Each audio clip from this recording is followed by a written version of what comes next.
আসসালামু আলাইকুম। আসসালামু আলাইকুম সবাইকে সান্ধ্যকালীন শুভেচ্ছা জানাচ্ছি এবং আমন্ত্রণ জানাচ্ছি আজকের রিসেন্ট টকে আরেকটি আয়োজনে, আরেকটি এপিসোডে। আশা করি সবাই আপনারা খুব ভালো আছেন এবং সুস্থ আছেন। সবাইকে আবারও সালাম এবং শুভেচ্ছা জানাচ্ছি। আমরা আজকে ক্লাসটি শুরু করব খুব দ্রুত। আপনারা যারা দেখছেন নিয়মিত আমাদের এই আয়োজনটি অবশ্যই শেয়ার করবেন, যাতে পরবর্তীতে আপনার এবং আপনার সিনিয়র, জুনিয়র অথবা অন্য আশেপাশের যে মানুষটি চাকরির প্রস্তুতি নিচ্ছে তাদের উপকারে আসে। সো আমরা সবাই লাইভটা শেয়ার করে দিই এবং ইনভাইট করার চেষ্টা করি পেজে, আমাদের টিউটোরিয়াল পেজ যে মূল পেজটা আছে সেখানে। একজন বলেছেন আসসালামু আলাইকুম স্যার। ওয়ালাইকুম আসসালাম। রেজওয়ান আলী বলেছেন, রেজওয়ান আলী বলেছেন share done, thank you so much. আমাদের টিউটোরিয়াল পেজের পক্ষ থেকে নিয়মিত যে আয়োজন, ফ্রি ক্লাস এবং সাম্প্রতিক বিষয়াবলীর উপরে রিসেন্ট টক, এবং প্রত্যেক সপ্তাহে আমরা 2-3 দিন বা কোনো সপ্তাহে আমরা ন্যূনতম একদিন হলেও আমরা রিসেন্ট টকের আয়োজন করবো ইনশাল্লাহ। এবং আপনারা আমাদের পাশে থাকবেন, টিউটোরিয়াল পরিবার আপনার পাশে থাকবে এবং টিউটোরিয়াল পরিবারে আরো যাতে বেশি বেশি সদস্য যুক্ত হয় সেই চেষ্টা আমরা চালিয়ে যাব ইনশাল্লাহ। আমাদের আজকেও, আসসালামু আলাইকুম স্যার, কেমন আছেন? আলহামদুলিল্লাহ ভালো আছি। আমরা আজকেও কিছু সাম্প্রতিক সাধারণ জ্ঞান শেখার চেষ্টা করব এবং বিস্তারিত শিখব, যাতে পরবর্তী কোনো পরীক্ষায় এই সংক্রান্ত কোনো প্রশ্ন আসলে আমরা খুব ভালোভাবে আনসার করতে পারি। এবং আমাদের টিউটোরিয়াল অনলাইন প্ল্যাটফর্ম থেকে যেই সকল কোর্স চালু আছে সেই কোর্সগুলো সম্পর্কে জানতে হলে আপনি অবশ্যই আমাদের টিউটোরিয়াল পেজে ইনবক্স অথবা আমাদের নাম্বার দেওয়া আছে, সেই নাম্বারে অবশ্যই আমাদেরকে নক দিবেন। অন্যদিকে আমরা কিন্তু গতকালকেও আমরা একটা সারপ্রাইজ পুরস্কারের ঘোষণা দিয়েছিলাম। আজকেও সেম সেই সারপ্রাইজ পুরস্কারটি দেয়া হবে। পুরস্কারটি হচ্ছে যে আজকে যিনি সর্বোচ্চ ইনভাইট করবেন, সর্বোচ্চ শেয়ার করবেন এবং সর্বোচ্চ মেনশনকারীকে আমরা এই পুরস্কারটি দেওয়ার চেষ্টা করব এবং অবশ্যই দিব আমরা এটা। অন্যদিকে আপনারা যারা কমেন্ট করছেন, কমেন্টে হাইলাইট লিখতে ভুলবেন না, হাইলাইট করে রাখুন এবং আপনার ওয়ালে বিভিন্ন গ্রুপে এই ক্লাসটি শেয়ার করে রাখুন, যাতে পরবর্তীতে সবার উপকারে আসে। আমরা শুরু করব ইনশাল্লাহ। সবার কাছে এই ক্লাসটি পৌঁছে যাচ্ছে ধীরে ধীরে। আমাদের এখন প্রায় 80 জন যুক্ত হয়েছেন। এখন বাজে 6টা 30। আমরা ইনশাল্লাহ 6টা 35-এর মধ্যে ক্লাসটা শুরু করব। আজকে মূলত আমরা আলোচনা করব সাম্প্রতিক সাধারণ জ্ঞানের বিভিন্ন ইস্যু নিয়ে, বিভিন্ন বিষয় নিয়ে, যেগুলো সাম্প্রতিক সময়ে খুবই প্রাসঙ্গিক এবং খুবই গুরুত্বপূর্ণ। এখানে আরেকটা জিনিস আমি বলে রাখি, সাম্প্রতিক সাধারণ জ্ঞানের ক্ষেত্রে সাধারণ জ্ঞানের ক্ষেত্রে পরীক্ষাতে 2 ধরনের জিনিস আসে। একটা হলো স্থায়ী তথ্য, আর একটা হচ্ছে সাম্প্রতিক। স্থায়ী তথ্যগুলোতে যদি আপনি ভালো করতে চান তাহলে আপনাকে অবশ্যই সাম্প্রতিক সাধারণ জ্ঞানে ভালো করতে হবে। অর্থাৎ কোন স্থায়ী তথ্য যখন পরীক্ষা আসে অবশ্যই সেটা সাম্প্রতিক সময়ে আলোচিত কিনা সেটার উপর ভিত্তি করে মূলত পরীক্ষায় আসে। তো আমরা সবাই যুক্ত হয়ে যাই, শেয়ার করে দিই এবং যাতে সবাই এই ক্লাসটি দেখতে পারে সেই ব্যবস্থা করে দিই। এবং সবার জন্যই একটি অ্যানাউন্সমেন্ট, আবারও সেই অ্যানাউন্সমেন্টটি হচ্ছে আজকেও আমরা পুরস্কার দেব আপনাদেরকে, যিনি সর্বোচ্চ শেয়ার করবেন, সর্বোচ্চ ইনভাইটকারী এবং যিনি সর্বোচ্চ মেনশন করবেন, আপনাদেরকে পুরস্কার দেওয়া হবে। আমাদের টিউটোরিয়ালের কোর্স ম্যাটেরিয়ালের গুরুত্বপূর্ণ অংশ, সেটা হলো 4টি সাবজেক্টের 4টি বই, বাংলা, ইংরেজি, জিকে এবং গণিত, এবং সেই সাথে মানচিত্র। গতকালকে যিনি বিজয়ী হয়েছেন ওনার নামটা একটু পরে আমরা কমেন্টে মেনশন করে দিব এবং জানিয়ে দিব। আজকেও যারা বিজয়ী হবেন আমরা অতি দ্রুত আপনাদের সাথে যোগাযোগ করে আপনাদের কাছ থেকে কুরিয়ারের ঠিকানা নিয়ে আপনাদের পুরস্কারটি আপনাদের কাছে পৌঁছে দিব আমরা। এবং অবশ্যই আপনারা সবাই টিউটোরিয়াল পরিবারের সাথে থাকার চেষ্টা করবেন এবং টিউটোরিয়াল পরিবারে যেই সব আমরা সার্ভিস দিচ্ছি সেই সার্ভিস সম্পর্কে আপনাদের কোনো গঠনমূলক সমালোচনা চাওয়া পাওয়া থাকলে আমাদের হটলাইন নাম্বারে আপনারা ফোন করতে পারেন।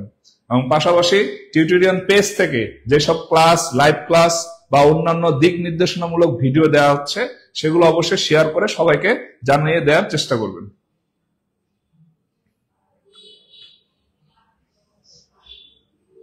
সো আপনারা কে কোন জেলা থেকে যুক্ত হয়েছেন একটু জানাই আমরা।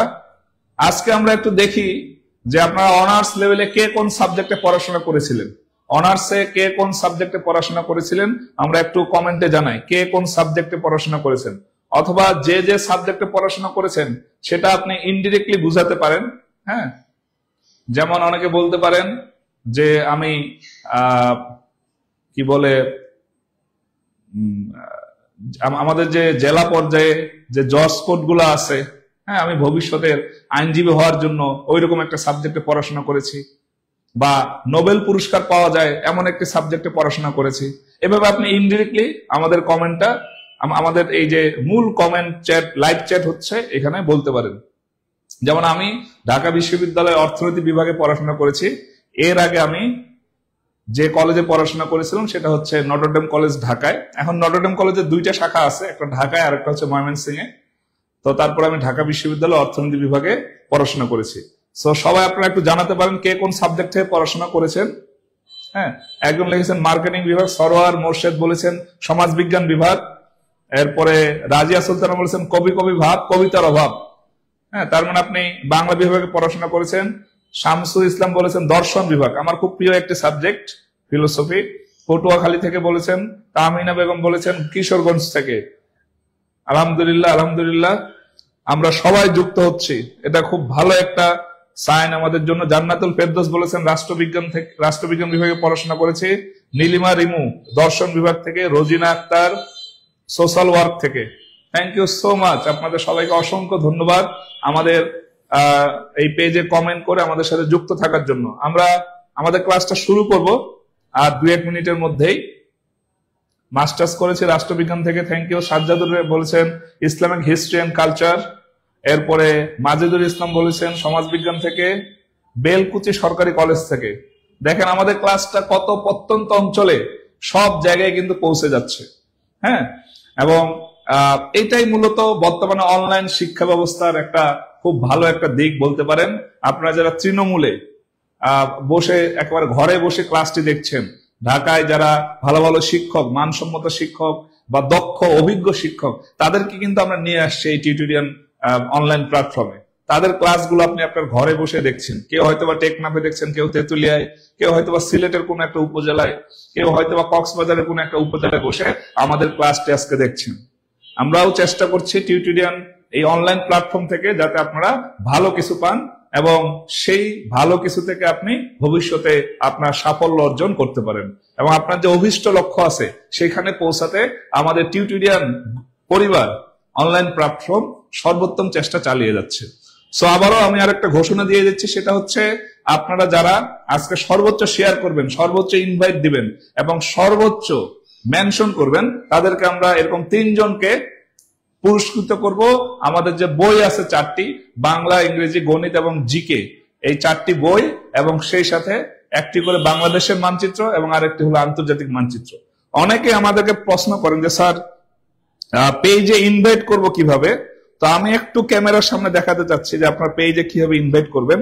আপনারা যখন পেজে ঢুকবেন, আমাদের টিউটোরিয়াল পেজে, এই টিউটোরিয়াল পেজ আমি জানি দেখা যাচ্ছে কিনা, টিউটোরিয়াল পেজে ঢুকলেই পাশে একটা মেনু বারের মতো আছে, 3টা ফোটা আছে, দেখবেন 3টা ডট আছে। এই জায়গায় একটু আসতে পারেন। এই জায়গায় এসে, আমি দেখা যাচ্ছে কিনা জানি না, হ্যাঁ দেখা যাচ্ছে। তো ওই 3টা ডটে আপনি যদি ক্লিক করেন, 3টা ডটে ক্লিক করলে এখানে অনেকগুলো অপশন আসবে, যেমন রিপোর্ট পেজ, তারপরে হচ্ছে help tutorial, blog, search, invite friends. আপনি এখানে ইনভাইট ফ্রেন্ডসে যাবেন। যাওয়ার পরে এখানে আরেকটা উইন্ডো আসবে। এই উইন্ডোতে আপনি উপরে যাকে যাকে ইনভাইট করতে চান তাকে তাকে করতে পারেন। পাশাপাশি আপনারা যদি এখানে সিলেক্ট অল দেন, সিলেক্ট অল দিলে একসাথে সবাই আপনার ফ্রেন্ড লিস্টে যারা আছে সবাইকে একসাথে আপনি ইনভাইট করতে পারবেন, এবং এই কাজটা একবারে আপনি করে ফেলতে পারেন, একজন একজন করে না করে। সো এইভাবে করতে পারেন। পাশাপাশি কাউকে যদি আপনি লিঙ্কটা পাঠাতে চান, তাহলে এখানে কপি লিঙ্ক করে পরবর্তীতে তার ইনবক্সে বা কোথাও আপনি এই লিঙ্কটা কপি করে দিতে পারেন।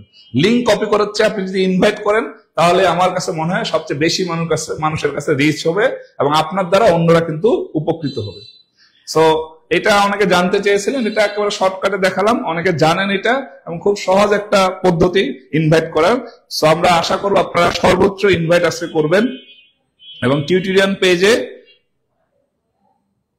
আমাদের যারা শুভানুধ্যায়ী আছে এবং আমাদের যে ফ্যান বেস, এটা আমরা বৃদ্ধি করার চেষ্টা করব। আমরা ক্লাসটা শুরু করব অল্প কিছুক্ষণের মধ্যেই। আপনাদের কোনো প্রশ্ন থাকলে আমাকে বলতে পারেন। সেটা হতে পারে আপনার ক্যারিয়ার সংক্রান্ত, চাকরির সংক্রান্ত, অথবা অন্য যে কোনো প্রশ্ন আপনাদের থাকলে আপনারা করতে পারেন। আমি যথাসাধ্য চেষ্টা করব সেই প্রশ্নের উত্তর দেওয়ার জন্য। আমরা এবং ক্লাস শুরু করার পরে অবশ্যই আপনার খাতা কলম নিয়ে বসবেন, এগুলো নোট করে রাখবেন। বিশ্বাস করেন, আপনার যে নিজের নোটটা আছে এটা পৃথিবীর শ্রেষ্ঠ নোট, এর চেয়ে বড় নোট হতে পারে না। কথা শোনা যাচ্ছে কিনা একটু জানান।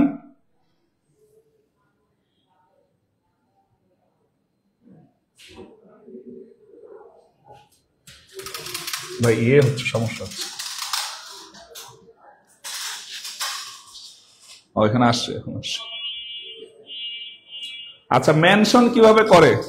মেনশনটা হচ্ছে আপনি যখন কমেন্ট করবেন, কমেন্টে যাকে আপনি মেনশন করতে যাচ্ছেন তার নামটা টাইপ করবেন। টাইপ করলে তার নামটা উপরে আসবে এবং সেই নামটা আপনি ক্লিক করবেন। ক্লিক করলে দেখবেন ওই নামটা একটু নীল কালারে হাইলাইটেড হয়ে যাচ্ছে। হ্যাঁ, সো আপনি যাকে মেনশন করতে যাচ্ছেন তাকে তার নামটা কমেন্টে লিখবেন।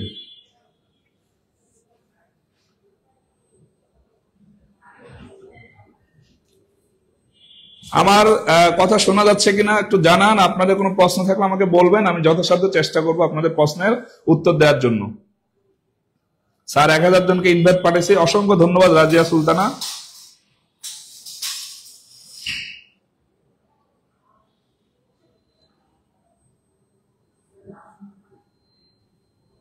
ওকে, আমরা শুরু করি কাছের ক্লাস। আপনারা একটু আমাদের সাথে থাকবেন এবং অবশ্যই সবাই খাতা কলম নিয়ে বসবেন এবং নোট করার চেষ্টা করবেন, এবং এই নোটটাই আপনার পরবর্তীতে বিভিন্ন কাজে লাগবে।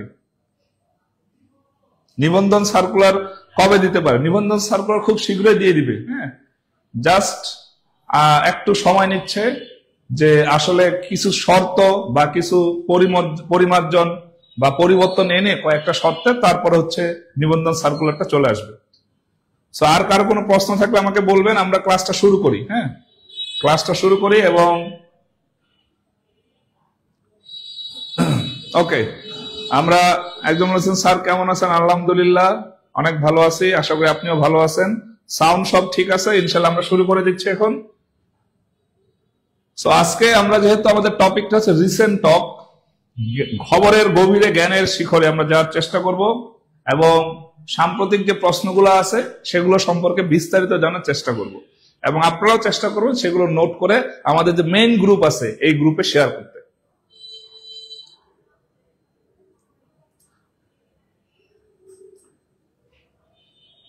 একজন বলছে আসসালামু আলাইকুম স্যার, গাইবান্ধা পলাশবাড়ি থেকে বলছি। একজন বলছে কথা শোনা যাচ্ছে, থ্যাংক ইউ সো মাচ। ওকে, আমরা ক্লাসটা শুরু করি। প্রথম যে প্রশ্নটা,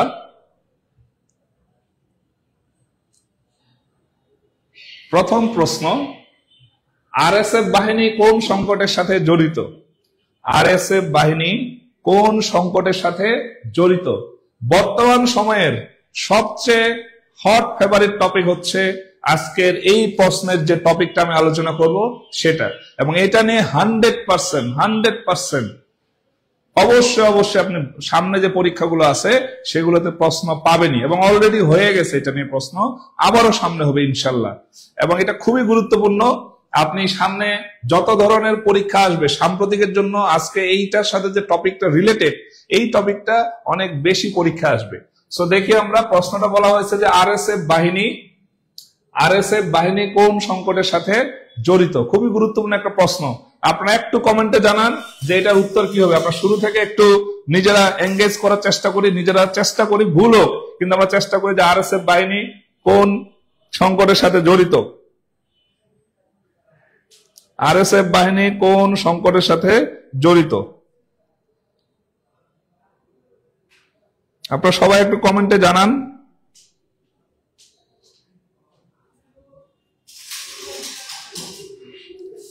অনেকেই সঠিক উত্তর দিচ্ছেন। Darfur Sudan. Arshi Roza, Darfur Sudan, thank you so much. Darfur Sudan, thank you so much, thank you so much. আরেকটু আপনারা কমেন্টে জানান যে এই যে এই সংকটটা এখনো চলমান কেন, একটু আপনারা ব্যাখ্যা দিতে পারেন কমেন্টে।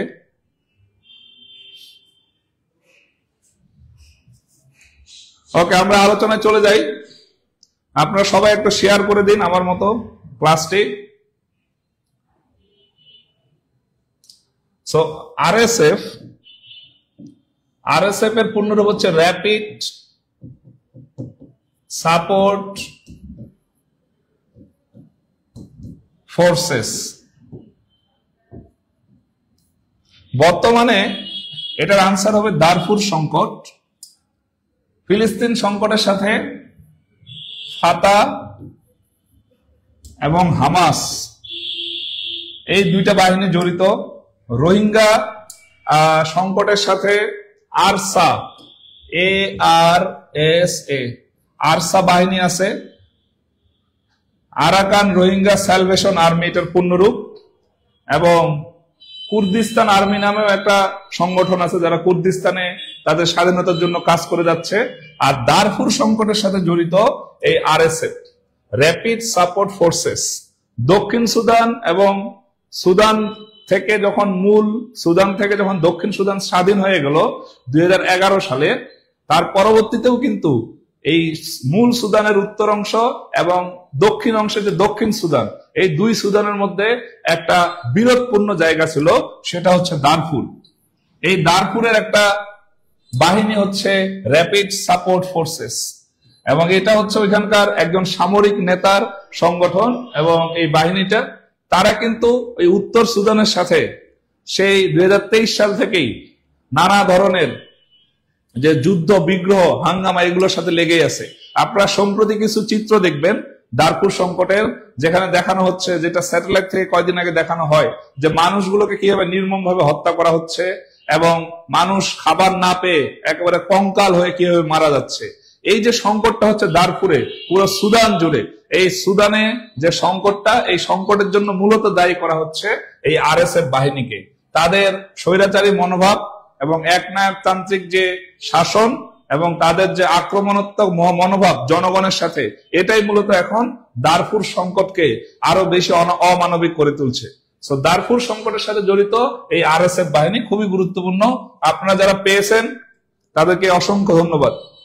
রোহিঙ্গা সংকটের সাথে জড়িত হচ্ছে আরসা। এর পরের প্রশ্ন আমরা চলে যাই। এর পরের প্রশ্ন হচ্ছে 2 নাম্বার, আমেরিকান পার্টি সম্প্রতি গঠন করে কে? খুবই গুরুত্বপূর্ণ একটা প্রশ্ন। আমেরিকান পার্টি সম্প্রতি গঠন করে কে? আমেরিকান পার্টি সম্প্রতি গঠন করে কে? খুবই গুরুত্বপূর্ণ একটা প্রশ্ন। জুলিয়ান অ্যাসাঞ্জের একটা তথ্য প্রযুক্তি বিষয়ক একটা প্রতিষ্ঠান আছে, যেটার নাম হচ্ছে উইকিলিক্স।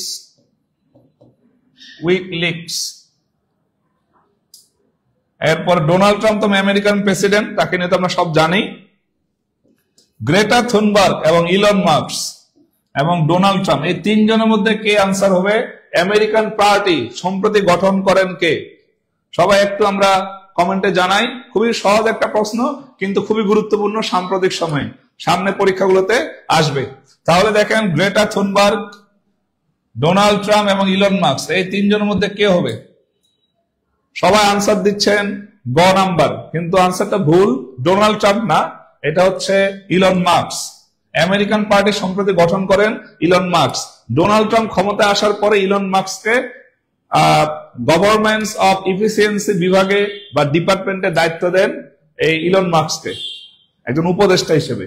বাট ইলন মাস্কের সাথে বাক বিতণ্ডা এবং আপনার এটাকে বলা হয় যে তারা এক ধরনের, তাদের মধ্যে দ্বন্দ্বের সৃষ্টি হয়। এর পরবর্তীতে মূলত ডোনাল্ড ট্রাম্পকে বাদ দিয়ে ইলন মাস্ক নিজেই এই আমেরিকান পার্টি গঠন করেন। সম্প্রতি আমেরিকার নতুন যে পার্টি সেটা হচ্ছে আমেরিকান পার্টি, এবং এটা গঠন করেন হচ্ছেন ইলন মাস্ক। আর গ্রেটা থুনবার্গ, তিনি যে আন্দোলনের প্রবক্তা সেটা হচ্ছে Friday for future. Friday for future. তো ইলন মাস্ক খুবই গুরুত্বপূর্ণ বর্তমানে একজন ব্যক্তিত্ব। ইলন মাস্ককে নিয়ে প্রশ্ন আসবে। প্রথম কথা হচ্ছে ইলন মাস্ক এখন বিশ্বের শীর্ষ ধনী এবং প্রথম $500 ট্রিলিয়ন এর মালিক। প্রথম $500 ট্রিলিয়ন এর মালিক।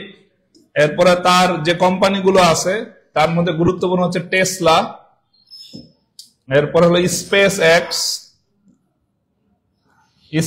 এক্স, এরপরে ওনার যে গুরুত্বপূর্ণ আরো কোম্পানি আছে তার মধ্যে হচ্ছে স্টারলিংক, এরপরে নিউরোলিংক,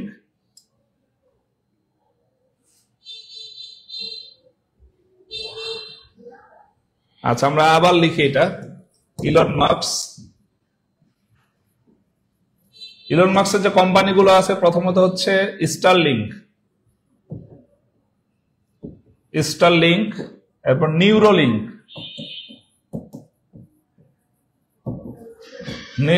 টেসলা, তারপরে স্পেস এক্স, এরপরে হলো তিনি টুইটার কিনেছেন। টুইটার পরবর্তীতে তিনি নামকরণ করেন এক্স নামে। এরপরে ইলন মাস্ক এখন বিশ্বের শীর্ষ ধনী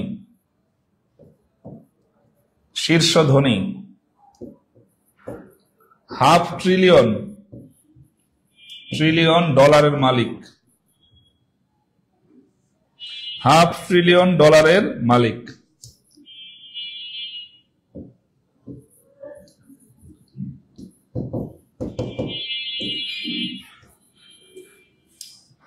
তাহলে ইলন মাস্ক এখন বিশ্বের একজন খুবই আলোচিত একজন ব্যক্তি, এবং মানে যে কোনো পত্রিকা দেখা যায় টপ অফ দ্য নিউজ থাকে উনি। ইলন মাস্ক কি কি কোম্পানির মালিক? দেখেন স্টারলিংক সম্পর্কে আমরা সবাই জানি যে এই স্টারলিংক হচ্ছে স্যাটেলাইট ভিত্তিক ইন্টারনেট সুবিধা, এবং স্যাটেলাইট ভিত্তিক ইন্টারনেট সুবিধার মাধ্যমে একজন মানুষ পৃথিবীর যে কোনো প্রান্তে যে কোনো সময় ইন্টারনেট সুবিধা বা ওয়াইফাই সুবিধা পাবে, যেটা বাংলাদেশেও চালু হয়েছে। এরপর নিউরোলিংক অর্থাৎ মানুষের ব্রেনের মতো কাজ করে এরকম কৃত্রিম ব্রেন তিনি প্রতিস্থাপনের একটা পদ্ধতি বের করেছেন। এর পরবর্তীতে টেসলা যে গাড়ি রয়েছে, খুব বিখ্যাত গাড়ি, এবং স্পেস এক্স নামে একটা ওনার মহাকাশ গবেষণা কেন্দ্র বলতে পারেন এবং একটা কোম্পানি বলতে পারেন, যেটা মূলত মহাকাশে কোনো যান পাঠানোর জন্য গবেষণা করে থাকে এবং কাজ করে থাকে। এরপরে টুইটার তিনি কিনেছিলেন 44 বিলিয়ন দিয়ে কিনেছিলেন, এবং যেটা বর্তমানে নাম দিয়েছেন এক্স। আর তিনি এখন বিশ্বের শীর্ষ ধনী, $500 ট্রিলিয়ন এর মালিক। পৃথিবীর একমাত্র মানুষ যিনি কিনা $500 ট্রিলিয়ন এর মালিক। $500 ট্রিলিয়ন মানে 500 বিলিয়ন। আমাদের পুরো বাংলাদেশের জিডিপি হচ্ছে 500 বিলিয়ন। তিনি পুরো বাংলাদেশের জিডিপি সমান এমন একজন মানুষ যিনি কিনা একটা দেশের জিডিপি সমান অর্থের মালিক। তাহলে একটা বাংলাদেশ পুরো কিনে নিতে পারবেন উনি, মানে একটা পুরো বাংলাদেশের মতো দেশের তিনি মালিক এখন, এবং বাংলাদেশের জিডিপি সমান তিনি এখন সম্পদের মালিক, এবং তিনি এখন বিশ্বের শীর্ষ ধনী। এই শীর্ষ ধনী তাকে বলেছে ফোর্বস ম্যাগাজিন। খুবই বিস্ময়কর একজন ব্যক্তি, আপনারা তাকে নিয়ে স্টাডি করবেন এবং দেখবেন। আর একজন লিখেছেন কমেন্টে যে আমি বিশ্বের শীর্ষ গরিব। থ্যাংক ইউ সো মাচ আমার দলে আসার জন্য। হ্যাঁ, আমিও আপনার দলে আছি, এবং আমার দলে ইনশাল্লাহ আমি মনে করি অনেকেই আছেন আমাদের দলে। আমরা বিশ্বের শীর্ষ গরিব, শুধু গরিব না, গরিব ম্যাক্স প্রো আর কি আমরা। তো যাই হোক, তাহলে ইলন মাস্কের কোম্পানিগুলোর নাম মনে রাখবেন: স্টারলিং, নিউরোলিংক, টেসলা, স্পেস এক্স, এরপর টুইটার। তিনি বিশ্বের শীর্ষ ধনী এবং $500 ট্রিলিয়ন মালিক।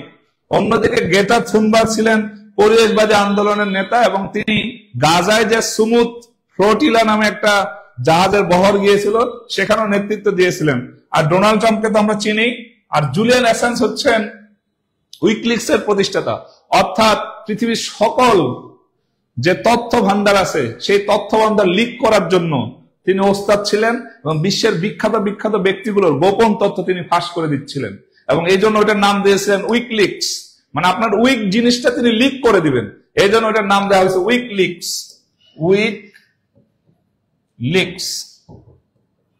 উইকিলিক্স অর্থাৎ আপনার গোপন যে তথ্যগুলো এগুলো তিনি লিক করে দিবেন, এই জন্য ওই কোম্পানির নাম দিয়েছিলেন তিনি উইকিলিক্স। জুলিয়ান অ্যাসাঞ্জ হচ্ছেন উইকিলিক্স এর প্রতিষ্ঠাতা, মনে রাখবেন। তাহলে আমরা এখানে খুব গুরুত্বপূর্ণ কিছু তথ্য পেলাম। এই তথ্যগুলাই ভবিষ্যতে তথ্য প্রযুক্তি বিষয়ক যে সাম্প্রতিক আসে বা তথ্য প্রযুক্তি বিষয়ক যে সাধারণ জ্ঞানগুলো আসে সেখানে কিন্তু আসবে। তো সবাই একটু মনে রাখবেন। একজন বলেছেন আমি সবচাইতে বেশি ফকিরনি। ফকিরনি শুধু না, আমরা সবাই খয়রাতি।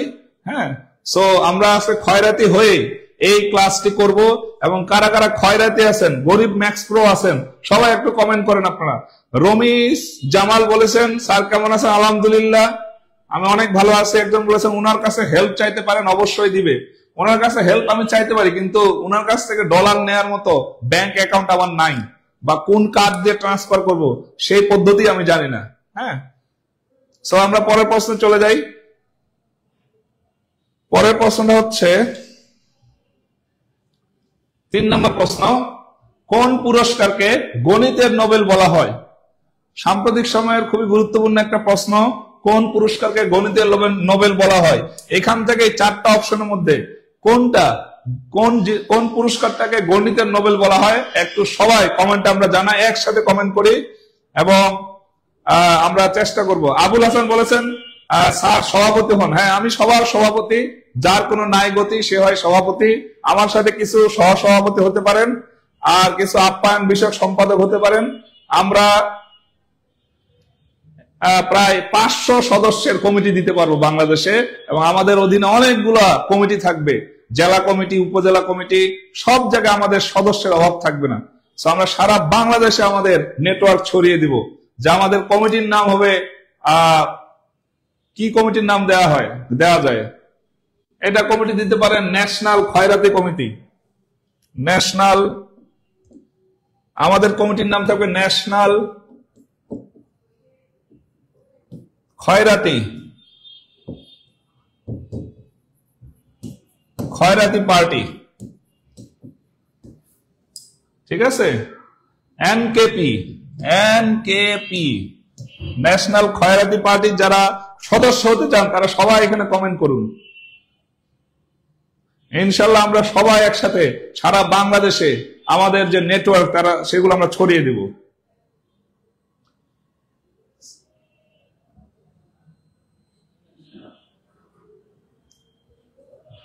আমরা সবাই ন্যাশনাল খয়রাতি পার্টির সদস্য হবো। আপনাদের আশেপাশে যারা সদস্য হতে চাই আপনারা সদস্য সংগ্রহ করবেন এবং আমাদের এখান থেকে ফর্ম সংগ্রহ করবেন। ঠিক আছে, আমরা প্রশ্নে যাই। এখানে প্রশ্নটা হলো যে কোন পুরস্কারকে গণিতের নোবেল বলা হয়? কোন পুরস্কারকে গণিতের নোবেল বলা হয়? সো অনেকে বলেছেন যে অ্যাবেল পুরস্কার। সবার উত্তর সঠিক হয়েছে, এখানে উত্তর হচ্ছে অ্যাবেল। গণিতে প্রতি বছর যে পুরস্কারটা দেয়া হয় সারা পৃথিবীতে ভালো গণিত পারার জন্য বা গণিতের কোন সূত্র আবিষ্কারের জন্য, গণিতের কোন জটিল কঠিন অঙ্ক সমাধান করার জন্য যে পুরস্কারটা দেওয়া হয় সেটা হচ্ছে অ্যাবেল পুরস্কার এবং এটাকে গণিতের নোবেল বলা হয়। গণিতের নোবেল বলা হয় অ্যাবেল পুরস্কারকে, অ্যাবেল। আর ব্যালন ডিওর দেওয়া হয় ফ্রান্স থেকে। এটা ফুটবলের জন্য দেওয়া হয়। ফুটবলে যারা সেরা করতে পারে, সেরা খেলে সারা বছরে, তাদের থেকে নির্বাচিত করা হয়। ব্যালন ডিওর একটা পত্রিকার নাম এবং এটা ফ্রান্স থেকে দেওয়া হয়। এবং এই ব্যালন ডিওর পুরস্কার 2025 সালে পেয়েছে ওসমান ডেম্বেলে। ওসমান ডেম্বেলে হচ্ছেন 2025 সালে ব্যালন ডিওর জয়ী, অর্থাৎ তিনি এর আগের সিজনে খুব ভালো খেলেছেন এবং সেরা খেলোয়াড় হয়েছেন, এই জন্য তাকে ব্যালন ডিওর পুরস্কার দেওয়া হয়। ব্যালন ডিওর পুরস্কার সবচেয়ে বেশি পেয়েছেন মেসি, আর এই বছর ব্যালন ডিওর পুরস্কার পেয়েছেন ওসমান ডেম্বেলে, আপনারা সবাই জানেন। এবং তিনি যে দেশের হয়ে খেলেন সেটা হচ্ছে ফ্রান্স, এবং তার ক্লাবের নাম হচ্ছে পিএসজি। ফ্রান্সের একটা ক্লাব আছে, পিএসজি তে তিনি খেলেন ওসমান ডেম্বেলে, মনে রাখবেন। এরপর হচ্ছে গ্র্যামি অ্যাওয়ার্ড। গ্র্যামি অ্যাওয়ার্ডটা হচ্ছে বিশ্বের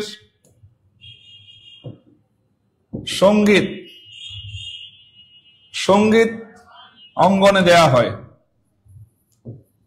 সঙ্গীত অঙ্গনে যারা সেরা পৃথিবীতে, তাদেরকে এই গ্র্যামি অ্যাওয়ার্ডটা দেওয়া হয় যুক্তরাষ্ট্র থেকে। এরপর আসেন ম্যাগসেসে পুরস্কার। ম্যাগসেসে পুরস্কারটাও গুরুত্বপূর্ণ। ম্যাগসেসে পুরস্কারটা দেওয়া হয় ফিলিপাইন থেকে, এবং এটাকে বলা হয় এশিয়ান নোবেল।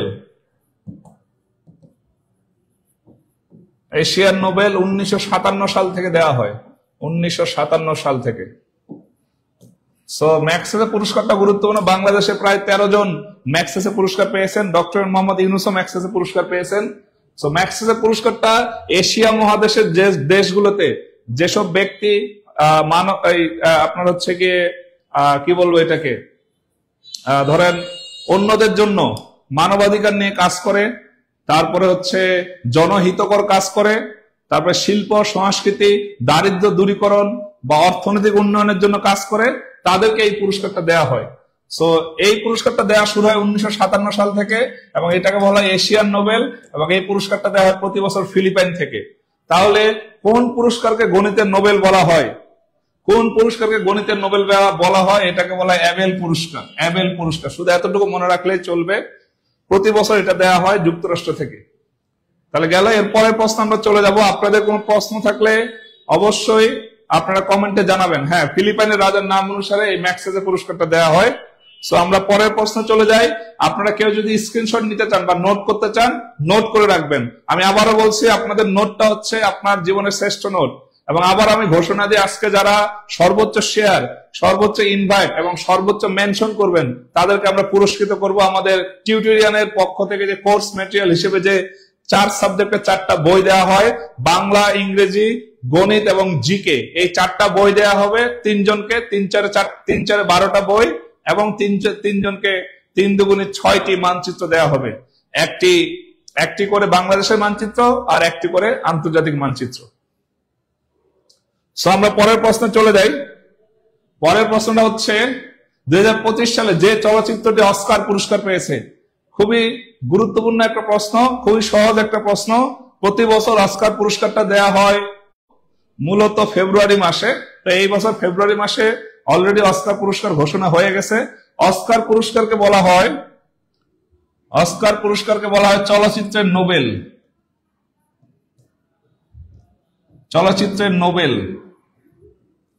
চলচ্চিত্রে ভাবেন, এখানে লেখা আসছে waiting for live video signal পাচ্ছেন কিনা একটু জানাবেন আমাকে।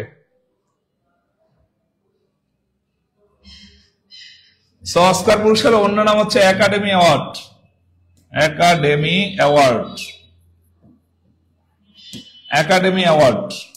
অস্কার পুরস্কারের অন্য নাম হচ্ছে একাডেমি অ্যাওয়ার্ড, এবং এটা দেওয়া শুরু হয় 1928 সাল থেকে। তারপর প্রথম যে চলচ্চিত্রটি পায়, প্রথম চলচ্চিত্র যেটি অস্কার পুরস্কার পেয়েছিল, সেটির নাম হচ্ছে উইংস, বা এই যে উইংস মানে ডানা। এবং অস্কার পুরস্কার দেওয়া হয় ইউএসএ থেকে।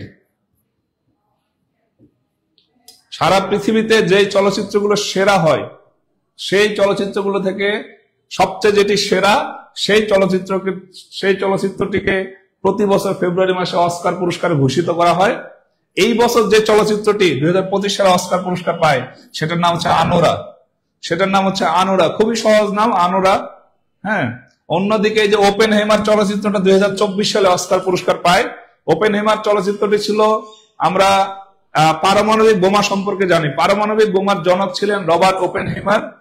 তিনি কিভাবে পারমাণবিক বোমা তৈরি করেছেন, পরবর্তীতে সেখান থেকে পারমাণবিক বোমা নিয়ে হ্যারি এস ট্রুম্যান 1945 সালে জাপানে ফেলেছেন। এই যে দ্বিতীয় বিশ্বযুদ্ধে জাপানে পারমাণবিক বোমা ফেলার যে করুণ কাহিনী, দ্বিতীয় বিশ্বযুদ্ধের কাহিনী, এবং ওপেন হেমারের পারমাণবিক বোমা তৈরির যে কাহিনী, এটা নিয়ে মূলত ওপেন হেমার চলচ্চিত্রটি তৈরি করা হয়। খুবই বিখ্যাত একটা চলচ্চিত্র।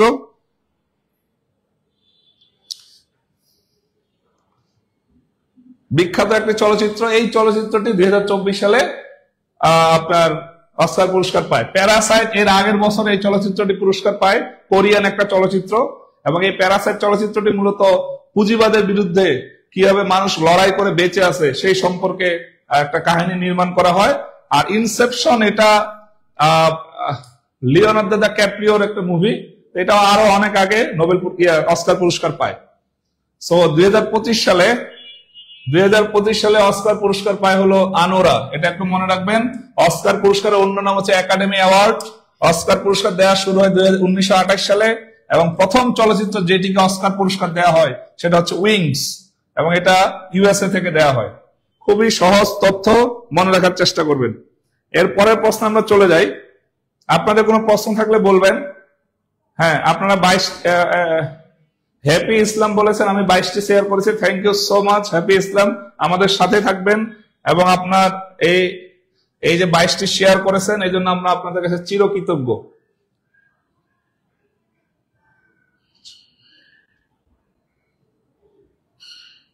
এরপরে 5 নম্বর প্রশ্ন। 5 নম্বর প্রশ্নটি আমরা একটু দেখি। প্রথম বাংলাদেশি অস্কার জয়ীর নাম কি? এই প্রশ্নটা আমরা সবাই পারবো, আমরা একটু আনসার করার চেষ্টা করি। প্রথম বাংলাদেশি অস্কার জয়ীর নাম কি? আমরা সবাই একটু আনসার করার চেষ্টা করি।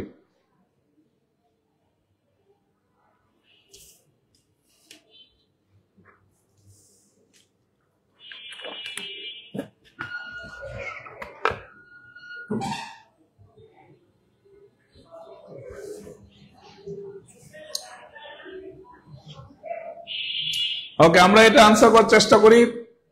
প্রথম বাংলাদেশি অস্কার জয়ীর নাম কি?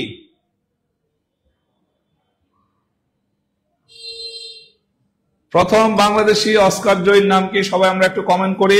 প্রথম বাংলাদেশি অস্কার জয়ীর নাম, খুবই গুরুত্বপূর্ণ একটা প্রশ্ন, এবং প্রায় পরীক্ষায় এসে থাকে যে প্রথম বাংলাদেশি অস্কার জয়ীর নাম কি। সো আপনারা সবাই আনসার করছেন। Thank you so much, thank you so much answer করার জন্য। প্রথম বাংলাদেশি অস্কার জয়ীর নাম কি? আপনারা যেটা আনসার করছেন সবারটাই ভুল, সবারটাই ভুল। প্রথম বাংলাদেশি, বাংলাদেশ থেকে এই পর্যন্ত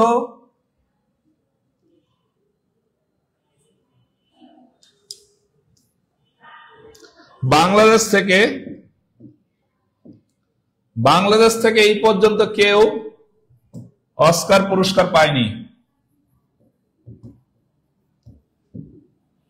অস্কার পুরস্কার পায়নি।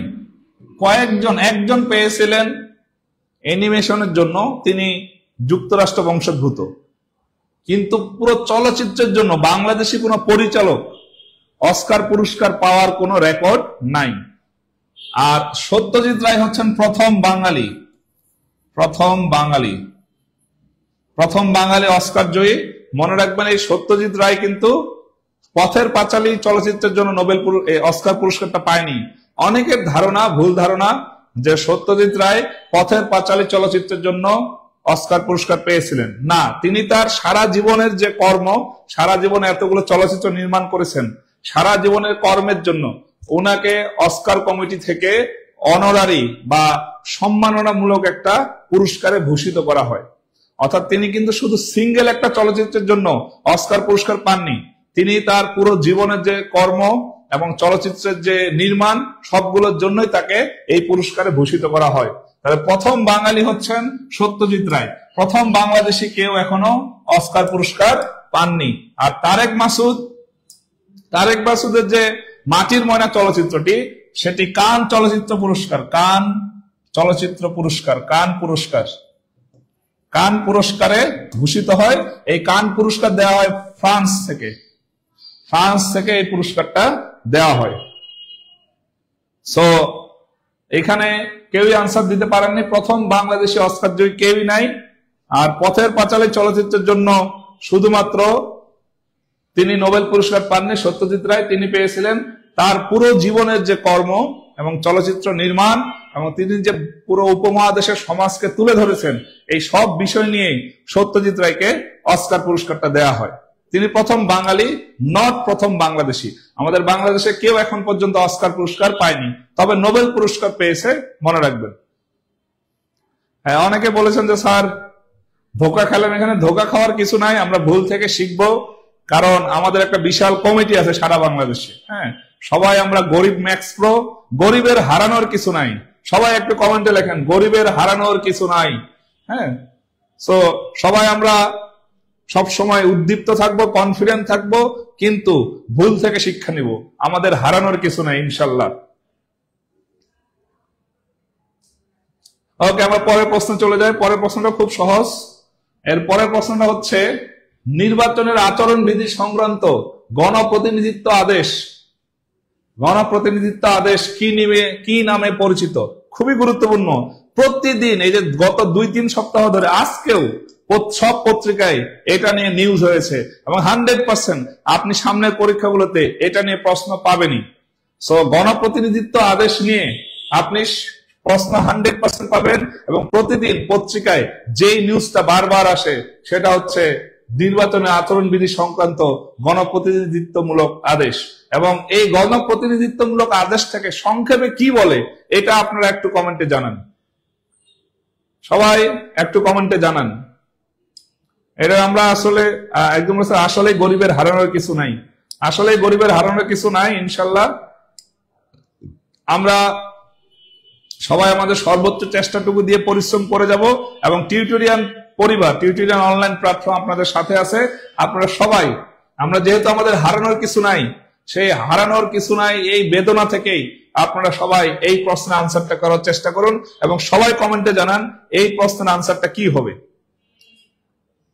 সবাই একটু আনসারটা জানান যে এই প্রশ্নের উত্তরটা কি হবে এবং আমার ক্লাস আসলে কেমন লাগছে এটা একটু জানান। টিউটোরিয়ালের যে এই আয়োজনটি, রিসেন্ট টক, এই আয়োজনটি যার মাথা থেকে সবার প্রথমে এসেছে তিনি হচ্ছেন আমাদের মোর্শেদ ভাই। আপনারা হয়তো অনেকে চিনবেন না, তাকে অসংখ্য ধন্যবাদ। তিনি বলেছেন যে স্যার এরকম একটা আয়োজন করা যায় এবং এই আয়োজনটি আমরা নিয়মিত করব। এই আয়োজনটি আপনাদের কেমন লাগছে, টিউটোরিয়ালের সার্ভিস এবং আমাদের যে অভিজ্ঞ শিক্ষক তাদের ক্লাসগুলো কেমন লাগছে সেটা একটু আমাদের কমেন্টে জানান। সো দেখেন, আমরা আমাদের যে এই প্রশ্নটা একটু দেখেন, এই প্রশ্নটা দেখুন। আপনারা সবাই গণহারে ভুল উত্তর দিচ্ছেন। আপনারা সবাই বলছেন পিআর পিআর পিআর, সবাই বলছেন পিআর, মানে হিন্দি ভাষায় যেটাকে বলে পিআর কাটতা হ্যায়, পিআর কাটতা হ্যায়। অর্থাৎ আপনারা যারা সবাই পিআর লিখছেন, জীবনে হয়তো আপনাদের পেয়ারের অভাব। হ্যাঁ, মানে প্রেমের অভাব আপনাদের। অনেকে প্রেম করে নাই, প্রেম প্রীতি ভালোবাসা এগুলোতে সম্পৃক্ত ছিলেন না, এই জন্য আপনাদের জীবনে এটার খুবই অভাব। এই কারণে বারবার আপনারা এই জিনিসটা আনসার করছেন। কিন্তু এই জিনিসটা আনসার করলে হবে না, সব সময় এত নিচে তাকালে তো হবে না। সব সময় আমাদের অভ্যাস হচ্ছে নিচে তাকানো। নিচে তাকাবেন না, একটু উপরের গুলো দেখার চেষ্টা করবেন যা আসলে আনসারটা কি হতে পারে। সো দেখেন, এখানে বলেছে যে নির্বাচনের আচরণবিধি সংক্রান্ত গণপ্রতিনিধিত্বমূলক আদেশ কি নামে পরিচিত? পিআর না, পিআর মানে হলো প্রপোর্শনাল রিপ্রেজেন্টেশন।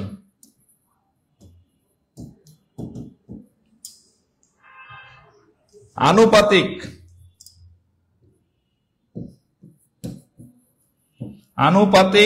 প্রতিনিধিত্ব। আনুপাতিক প্রতিনিধিত্ব দেখেন, পিআর মানে হচ্ছে আনুপাতিক প্রতিনিধিত্ব। অর্থাৎ নির্বাচনে যদি পিআর পদ্ধতিতে নির্বাচন হয়, যে দল যত শতাংশ ভোট পাবে সেই দল তত শতাংশ, অর্থাৎ মোট আসনের তত শতাংশ আসন ভাগে পাবে। এটা হলো বাংলাদেশে নতুন করে সব দলগুলো চাচ্ছে, অনেক দল চাচ্ছে না। বাট আগে যে পদ্ধতিটা ছিল, আগে পদ্ধতি ছিল যে যেই দল সবচেয়ে বেশি শতাংশ ভোট পাবে তারাই হবে সরকারি দল, অর্থাৎ প্রধান দল, এবং সরকার গঠন তারাই করবে। আর যারা দ্বিতীয় থাকবে ভোটের শতাংশের হারে তারা হবে বিরোধী দল। হ্যাঁ, যেমন ধরেন যদি কোন নির্বাচনে বিএনপি পায় হচ্ছে গিয়ে 52% ভোট, জামাত পাইলে ধরেন 10% ভোট, এরপর অন্য দলগুলো 8%, 7% এইভাবে, তাহলে দেখবেন ওই নির্বাচনের প্রধান দল হিসেবে সরকার গঠন করবে হলো বিএনপি, বিরোধী দল হবে জামাত। আবার যদি মনে হয় দেখেন যে জামাত 55% পেয়েছে, বিএনপি পেয়েছে 52%, তার মানে জামাত সরকার গঠন করবে, বিরোধী দল হিসেবে থাকবে বিএনপি। তাহলে আগে এই পদ্ধতি ছিল। যদি আপনি পিআর সিস্টেমে যান তাহলে অন্য যে ছোট ছোট দলগুলো আছে যারা 1% ভোট পাবে তারাও কিন্তু মোট আসনের 1% আসন নিজেদের দলের দিকে নিতে পারবে। তার মানে হচ্ছে পিআর সিস্টেমে আনুপাতিক হারে, পার্সেন্টেজ হারে, এই শতাংশ হারে আপনার যে আমাদের মোট আসন আছে জাতীয় সংসদের সেগুলোকে ভাগ করে দেওয়া হবে। এখানে প্রধান দল বলে কেউ থাকবে না, বিরোধী দল বলে কেউ থাকবে না। ঠিক আছে, এইটা নিয়ে তর্ক বিতর্ক চলছে যে আসলে পিআর চাই কি চাই না।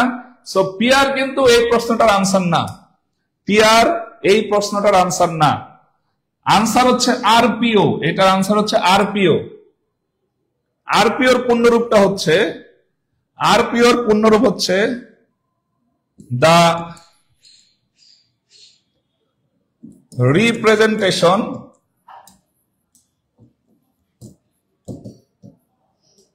of people's order,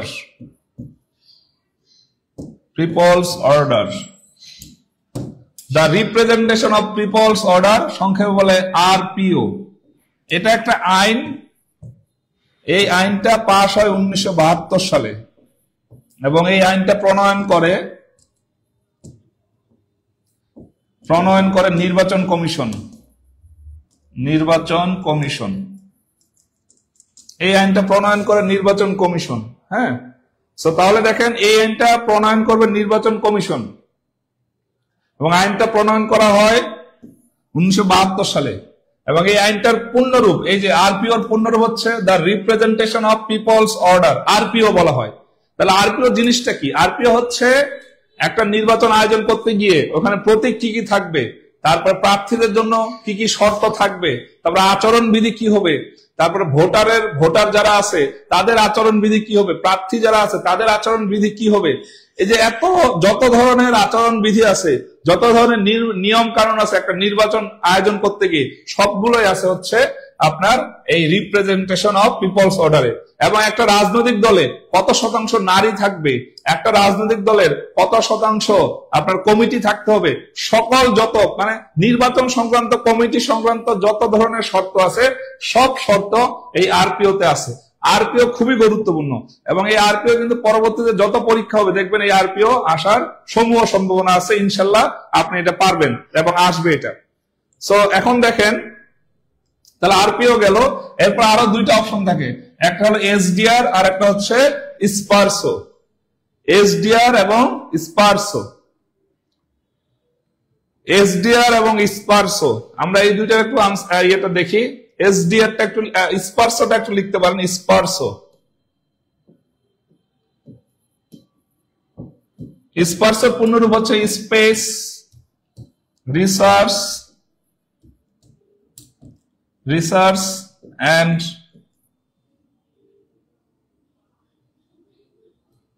remote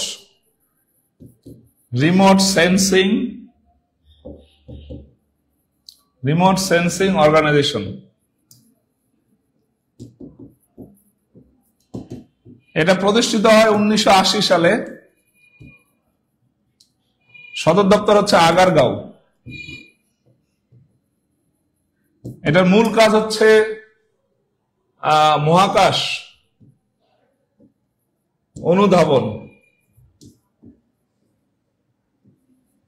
অনুধাবন, আবহাওয়ার পূর্বাভাস দেয়া, দুর্যোগে পূর্বাভাস দেয়া, এবং space research and remote sensing organisation, এই যে স্পারসো, আগারগাঁও দেখবেন বিখ্যাত একটা প্রতিষ্ঠান বাংলাদেশে, 1980 সালে এটা প্রতিষ্ঠিত হয়। এবং এটার যে লোগো, এই লোগোতে দেখবেন শুধু আবহাওয়া সংক্রান্ত জিনিসপত্র দেয়া নাই, এখানে কৃষি সংক্রান্ত একটা কি বলে আইকন যুক্ত করা হয়েছে। তার মানে স্পার্সো শুধু আবহাওয়া নিয়ে কাজ করে না, কৃষি সংক্রান্ত কিছু গবেষণা নিয়েও কিন্তু স্পার্সো কাজ করে। এজন্য দেখবেন মাঝে মাঝে পত্রিকা আসে যে স্পার্সোতে যিনি মহাপরিচালক বা পরিচালক তাকে বসানো হয়েছে যিনি কিনা কৃষিতে ডিগ্রি নিয়েছেন, অনার্স মাস্টার্স পাস করেছেন, এটা নিয়ে সমালোচনা হয়। কিন্তু ব্যাপারটা হচ্ছে স্পার্সো কিন্তু কৃষি নিয়েও কাজ করে, কৃষি গবেষণা বা অন্যান্য জিনিস নিয়েও কাজ করে, ঠিক আছে। তাহলে স্পার্সো হলো আমাদের মহাকাশ অনুধাবন বা আবহাওয়া বিষয়ক একটা সংস্থা, যেটা হলো গিয়ে 1980 সালে প্রতিষ্ঠিত হয়। এটা সদর দপ্তর হচ্ছে আগারগাঁওয়ে। এবং সবচেয়ে মজার ব্যাপার হচ্ছে এরা আবহাওয়া মহাকাশ নিয়ে গবেষণা করলেও এটা আবহাওয়া অধিদপ্তর বা পরিবেশ মন্ত্রণালয়ের অধীনে না হয়ে এটা হচ্ছে প্রতিরক্ষা মন্ত্রণালয়ের অধীনে। প্রতিরক্ষা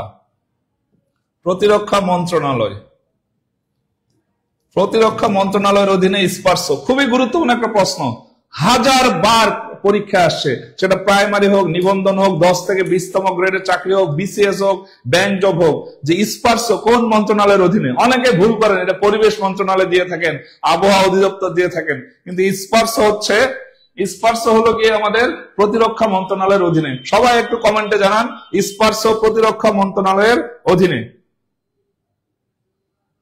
স্যার এইভাবে কমেন্ট আসলে নোট করতে অসুবিধা হয়। হ্যাঁ, আচ্ছা যাই হোক, আপনারা কমেন্টের চেয়ে আপনারা করেন, আপনি এইদিকে তাকান, ইনশাল্লাহ এই জিনিসটা পারবেন। এদিকে তাকিয়ে আপনি নোট করতে থাকেন।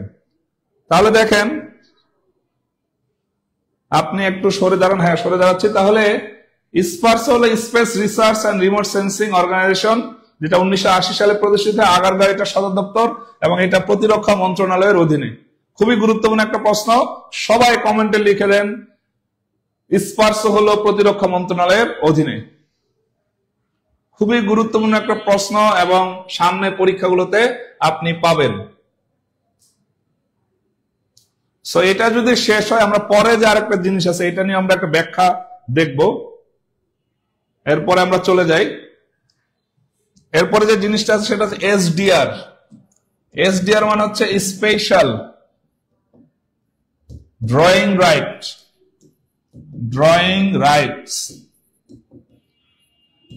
Special drawing right. এটার মানে হচ্ছে আইএমএফ এর কিছু মুদ্রা আছে, যা দিয়ে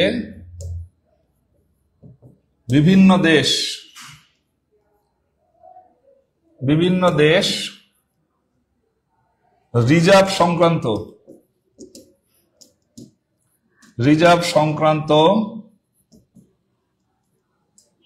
সমস্যা সমাধান করে। তাহলে ধরেন একটা দেশ রিজার্ভ সংকটে পড়লো, তখন সে আইএমএফ এর কাছ থেকে ঋণ নিতে পারবে। তখন আইএমএফ তার কিছু মুদ্রা আছে, ওই মুদ্রায় তাকে ঋণ দিবে, বা কেউ যদি ওই মুদ্রায় কোনো কিছু সেভিংস করতে চায়, সঞ্চয় করতে চায়, সেটাও করতে পারবে। এই জিনিসটা, এই সিস্টেমটার নাম হচ্ছে স্পেশাল ড্রয়িং রাইটস। এটা আইএমএফ এর সাথে জড়িত, বিশ্বের আর্থিক সংস্থা আইএমএফ এর সাথে জড়িত। এটার যে মুদ্রাগুলো, সেই মুদ্রাগুলো হলো মুদ্রা 5টি। আইএমএফ এর মুদ্রা 5টি। এক নাম্বার হচ্ছে গিয়ে ডলার, তারপরে ইউরো, এরপরে পাউন্ড, এরপরে হচ্ছে ইয়েন মানে ইয়েনটা হলো জাপানের, আর ইউয়ানটা হলো চীনের। ইয়েন হলো জাপানের। তাহলে এই 5টা মুদ্রা, ডলার, ইউরো, পাউন্ড, ইয়েন এবং ইউয়ান, এই 5টা মুদ্রায় আইএমএফ তার যে সদস্য দেশগুলো আছে সেই দেশগুলোকে আপনার ঋণ দিয়ে থাকে বা কেউ সঞ্চয় করতে পারে। আপনারা সবাই একটু শেয়ার করে দিন। আমাদের যেহেতু লাইভটি এই ক্লাসটি খুবই গুরুত্বপূর্ণ, সবাই একটু শেয়ার করে দিই আমরা, এবং বন্ধুদেরকে ইনভাইট করি এবং মেনশন করে দিই। স্পেশাল ড্রয়িং রাইট সামনে আসবে পরীক্ষাতে, খুবই গুরুত্বপূর্ণ একটা প্রশ্ন। এর পরের প্রশ্ন আমরা চলে যাই। পরের প্রশ্নটা হচ্ছে, তাহলে স্পেশাল ড্রয়িং রাইটটা হলো আইএমএফ এর সাথে জড়িত। আর এই প্রশ্নটার উত্তর, নির্বাচনের আচরণ বিধি সংক্রান্ত গণপ্রতিনিধিত্বমূলক আদেশ কি নামে পরিচিত? এটা আরপিও নামে পরিচিত, পিআর না কিন্তু আরপিও নামে। সো পরের প্রশ্নটা যদি আমরা চলে যাই, সেটা হচ্ছে নতুন ডিজাইনের 100 টাকার নোটে কিসের ছবি আছে? যাদের কাছে নতুন ডিজাইনের 100 টাকার নোট আছে সবাই আমরা একটু বের করি, ওখানে কিসের ডিজাইন আছে একটু আমরা দেখে আনসার করেন। এই প্রশ্নটা আমরা দেখে আনসার করতে পারবেন, কোনো সমস্যা নেই। তো আমার কাছে নতুন ডিজাইনের নোট নাই, এখন নতুন ডিজাইনের নোট নাই, আমার কাছে ছিল।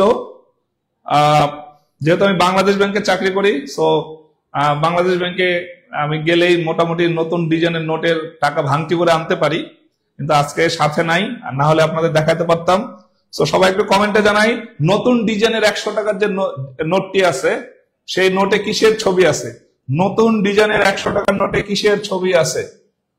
দেখেন, সম্প্রতি বাংলাদেশ সরকার এবং বাংলাদেশ ব্যাংক আগের যে নোটগুলো আছে সবগুলো নোটের ডিজাইন গুলো চেঞ্জ করে। আমাদের যে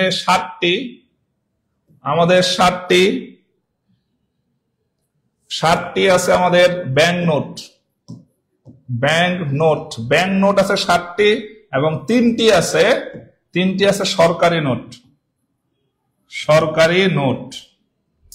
3টি সরকারি নোট, সেটা হলো 1 টাকা, 2 টাকা এবং 5 টাকার নোট, আর বাকি সবগুলো হচ্ছে ব্যাংক নোট।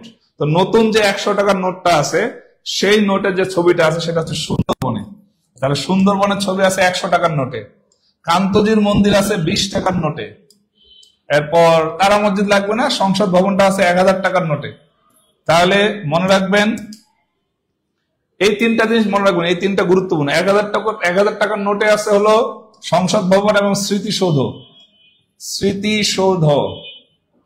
এরপরে 100 টাকার নোটে আছে হলো সুন্দরবন এবং 7 গম্বুজ মসজিদ। আর 20 টাকার নোটে আছে কান্তজির মন্দির এবং সোমপুর বিহার।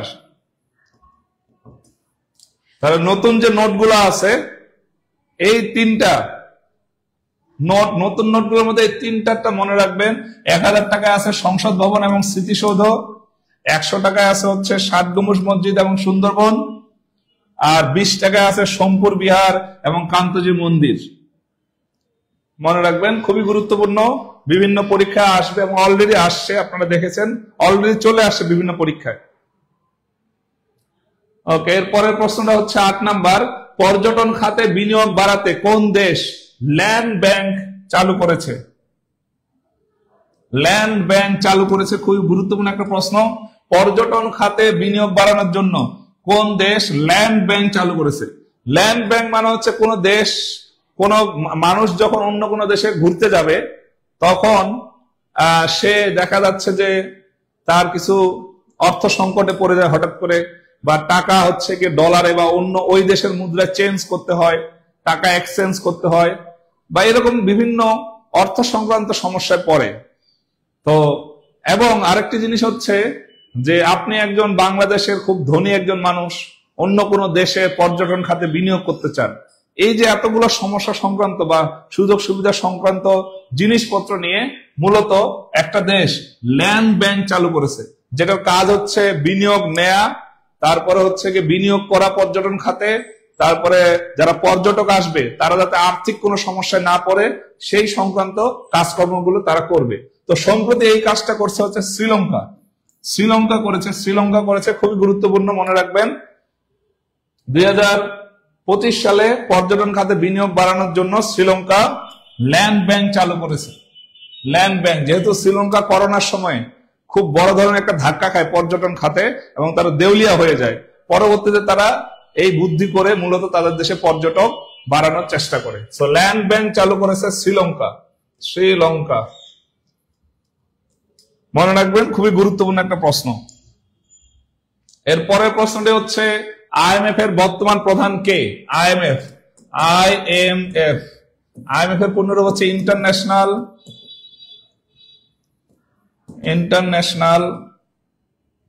Monetary fund.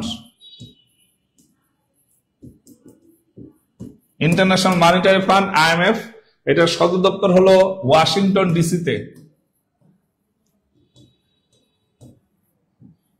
এটা একটি আর্থিক সংস্থা আর্থিক সংস্থা। আইএমএফ এর সদর দপ্তর হলো ওয়াশিংটন ডিসিতে। ওইখানে ওয়ার্ল্ড ব্যাংকেরও সদর দপ্তর। ওয়ার্ল্ড ব্যাংক আইএমএফ 1944 সালে একই সাথে তারা প্রতিষ্ঠিত হয়। প্রতিষ্ঠা হচ্ছে 1945 সাল।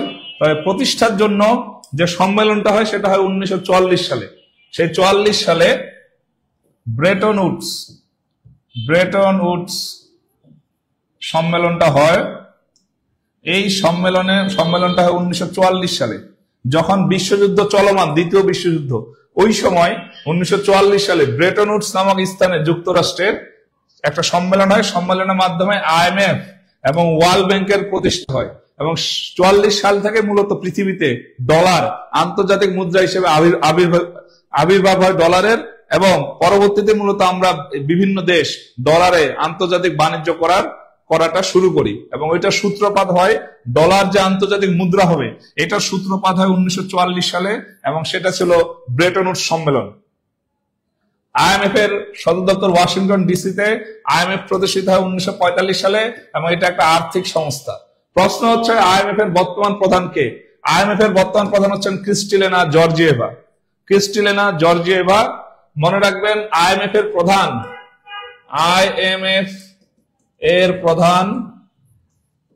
প্রধান হবেন ইউরোপ থেকে। সবাই একটু কমেন্টে জানান আইএমএফ এর প্রধান হবে ইউরোপ থেকে। খুবই গুরুত্বপূর্ণ প্রশ্ন। আর অজয় বাঙ্গা তিনি ওয়ার্ল্ড ব্যাংকের প্রধান। অজয় বাঙ্গা হচ্ছে ওয়ার্ল্ড ব্যাংকের প্রধান। এনগোজি হচ্ছেন ডাব্লিউটিওর প্রধান। ডাব্লিউটিওর প্রথম নারী সভাপতি মহাপরিচালক। ডাব্লিউটিওর প্রথম নারী মহাপরিচালক হচ্ছেন এনগোজি, ডাব্লিউটিও। আর ওয়ার্ল্ড ব্যাংকের বর্তমান প্রধান হচ্ছেন অজয় বাঙ্গা। ওয়ার্ল্ড ব্যাংকের আবার প্রধান যুক্তরাষ্ট্র থেকে হবে। ক্রিস্টালিনা জর্জিয়েভা হলেন আইএমএফ এর বর্তমান প্রধান। আগে ছিলেন ক্রিস্টিনা লাগার্দ, তিনি ক্ষমতা ছেড়ে দেওয়ার পরে ক্ষমতা আসেন ক্রিস্টালিনা জর্জিয়েভা।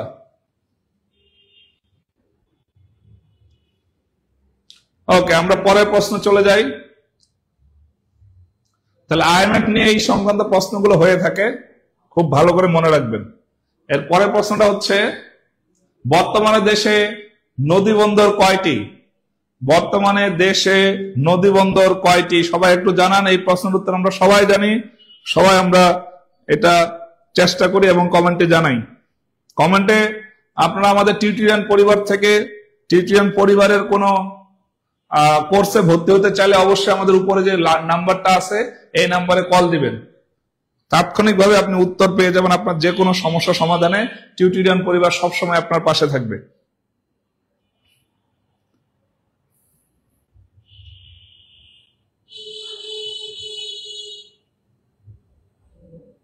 বর্তমানে নদী বন্দর কয়টি এটা একটু কমেন্টে জানাই আমরা। বর্তমানে দেশে নদী বন্দর আছে 54টি। নদী বন্দর হলো 54টি নদী বন্দর, এবং 54তম নদী বন্দর হচ্ছে হাতিয়া নোয়াখালী। হচ্ছে বাংলাদেশের 54তম নদী বন্দর। আইএমএফ এর প্রধান সবসময় ইউরোপ থেকে হবে এবং ওয়ার্ল্ড ব্যাংকের প্রধান হবে যুক্তরাষ্ট্র থেকে। সবসময় মনে রাখবেন, খুবই গুরুত্বপূর্ণ প্রশ্ন। 10 নম্বর প্রশ্নটার উত্তর হচ্ছে 54তম নদী বন্দর, সেটা হলো হাতিয়া নোয়াখালী। আপনারা যেহেতু বলছেন ক্লাসটা খুব ভালো হচ্ছে, এরকম মানসম্মত ক্লাসই কিন্তু আমাদের পেইড ব্যাচে নেওয়া হচ্ছে, এবং এই সময়টা আপনার জন্য খুবই গুরুত্বপূর্ণ। পড়াশোনায় লেগে থাকা, অনেকে পড়াশোনা থেকে আপনাদের মন উঠে যায়, অনেকের তারপরে মোটিভেশন পান না। আমরা পেইড ব্যাচে কিন্তু খুব মানসম্মত ক্লাস দিচ্ছি অভিজ্ঞ শিক্ষক দিয়ে, যেটার মাধ্যমে আপনার যে অভিষ্ট লক্ষ্য সেই লক্ষ্যে পৌঁছার জন্য অনেকটাই আপনাকে সহযোগিতা করবে। সুতরাং আমাদের যে পেইড ব্যাচ গুলো আছে এগুলাতে আপনি যুক্ত হতে চাইলে আমাদের যে স্ক্রিনের উপরে যে নাম্বারটা এখন দেখতে পাচ্ছেন সেখানে কল করতে পারেন, এবং অবশ্যই আমাদেরকে জানাবেন। যে কোনো সমস্যার সমাধানে আমরা আপনাদের পাশে আছি। সো আজকের ক্লাসটা কিন্তু সাধারণ জ্ঞান সাম্প্রতিক বিষয়াবলীর উপর। আমাদের অন্যান্য সাবজেক্টের ক্লাসও কিন্তু প্রতিদিন হয়, লাইভ ক্লাস হয় এবং পেইড ব্যাচও ক্লাস হয়। সো আমাদের লাইভ ক্লাসগুলো মূলত হয় বিকাল 3টা, সন্ধ্যা 6টা এবং রাত 9টা। 3টার সময়ে 3 ধরনের ক্লাস হয়। সবাই প্রতিদিন যুক্ত থাকার চেষ্টা করবেন। এবং যেখানে যান না কেন, আপনি বাসে বসে আছেন, বাসে বসে আপনি মোবাইলটা অন করে ক্লাসটা দেখতে পারেন ইয়ারফোন লাগিয়ে, হ্যাঁ, অথবা আপনার ধরেন খাওয়া দাওয়া, নামাজ, প্রেয়ার বা আপনার হচ্ছে ধর্ম সংক্রান্ত কাজগুলো বাদ দিয়ে অন্য সময় কিন্তু আমাদের ক্লাসের সাথে থাকতে পারেন এবং আমাদের গুরুত্বপূর্ণ ক্লাসগুলোর সাথে থেকে আপনার যত ধরনের ল্যাকিংস আছে সেগুলো দূর করার চেষ্টা করবেন। সবসময় মনে রাখবেন, আপনার নিজের ল্যাকিং অন্য কেউ দূর করতে পারবে না। আপনার কোন জায়গায় উইকনেস, আপনি কোন জায়গায় কমতি আছে, এটা আপনি নিজে বুঝতে পারবেন ক্লাস করতে করতে। আপনি যদি ক্লাস না করেন, ক্লাসের যে একটা ফিলিংস বা ক্লাস করতে করতে আপনার দুর্বলতাগুলো যদি আপনি ফাইন্ডিংস করতে না পারেন, তাহলে পরীক্ষার হলে সবচেয়ে বেশি ব্যর্থ হবেন আপনি, এবং আপনাকে পরীক্ষার হলে কেউ হেল্প করতে আসবে না। সো সবসময় চেষ্টা করবেন আপনার যেটা ল্যাকিং সেটা খুঁজে বের করার জন্য, এবং সে অনুযায়ী আপনি কাজ করে যাবেন, পরিশ্রম করবেন, এবং অবশ্যই আপনার ল্যাকিং গুলো খুঁজে সেগুলো নোট করে রাখবেন। ওকে, আমরা পরের প্রশ্নে চলে যাই। পরের প্রশ্নটা হচ্ছে, সম্প্রতি আগা খান স্থাপত্য পুরস্কার কে পান? এটাও খুব গুরুত্বপূর্ণ একটা প্রশ্ন, এবং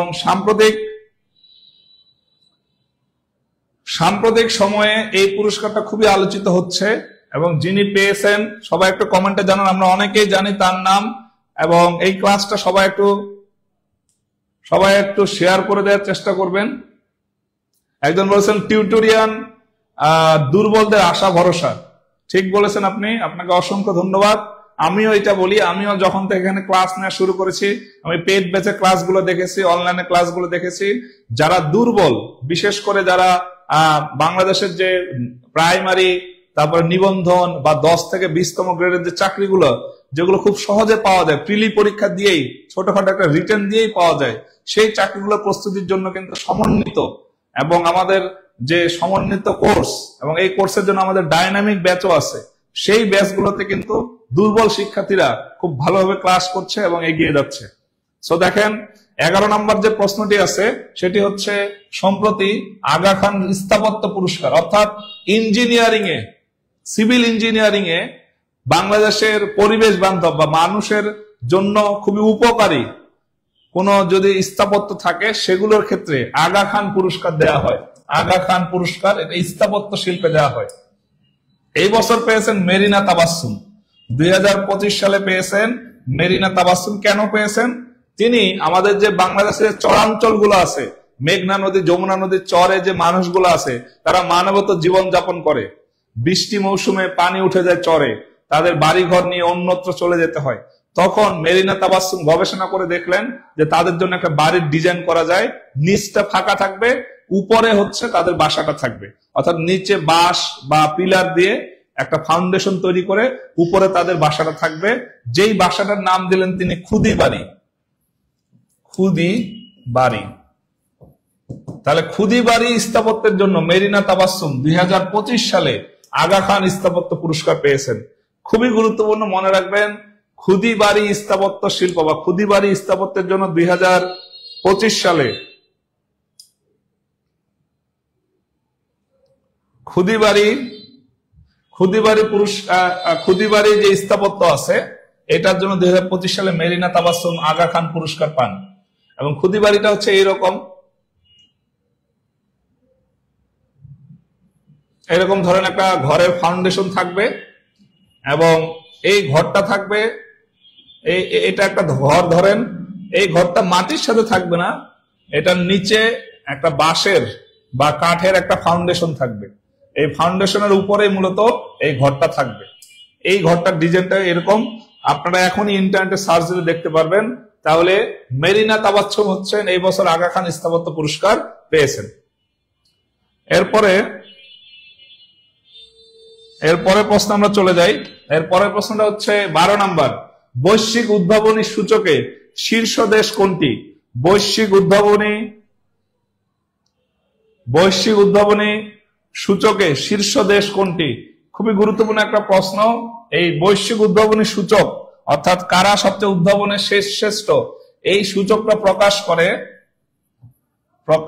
করে উইপো, WIPO, উইপো প্রকাশ করে, ওয়ার্ল্ড ইন্টেলেকচুয়াল প্রপার্টি অর্গানাইজেশন। এটার সদর দপ্তর হচ্ছে জেনেভায়। গতকালকেও আলোচনা করেছিলাম, এরা বৈশ্বিক উদ্ভাবনী সূচক এটা প্রকাশ করে, একটা প্রতিবেদন প্রকাশ করে। এটাতে 2025 সালে যে শীর্ষ দেশ, 2025 সালে যে শীর্ষ দেশ, সেই দেশটা হচ্ছে সুইজারল্যান্ড। সুইজারল্যান্ড প্রথম। তাহলে বৈশ্বিক উদ্ভাবনী সূচকে সুইজারল্যান্ড ফার্স্ট পৃথিবীতে।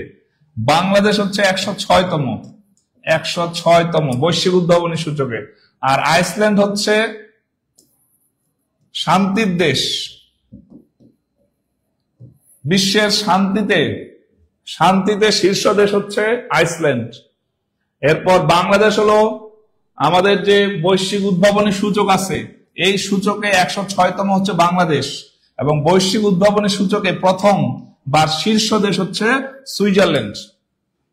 সুইজারল্যান্ড খুব উন্নত এবং অনেক ছোট একটা দেশ, জার্মানির পাশে একটা দেশ ইউরোপের, এবং এই দেশের ভাষা হলো জার্মান।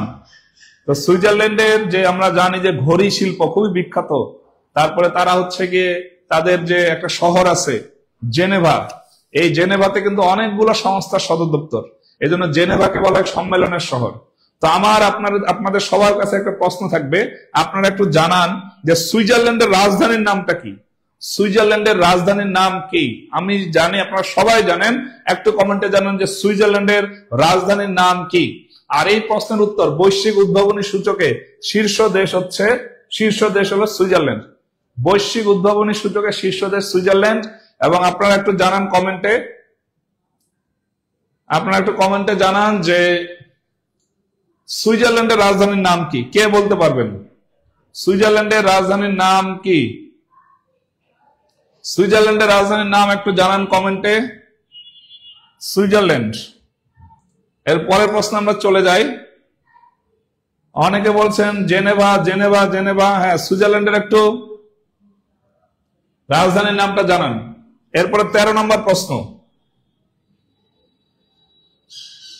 সুইজারল্যান্ডের রাজধানী সবাই ভুল করলেন। সুইজারল্যান্ডের রাজধানী কিন্তু জেনেভা না। সুইজারল্যান্ডের রাজধানী জেনেভা অনেকে বলছেন, এটা ভুল।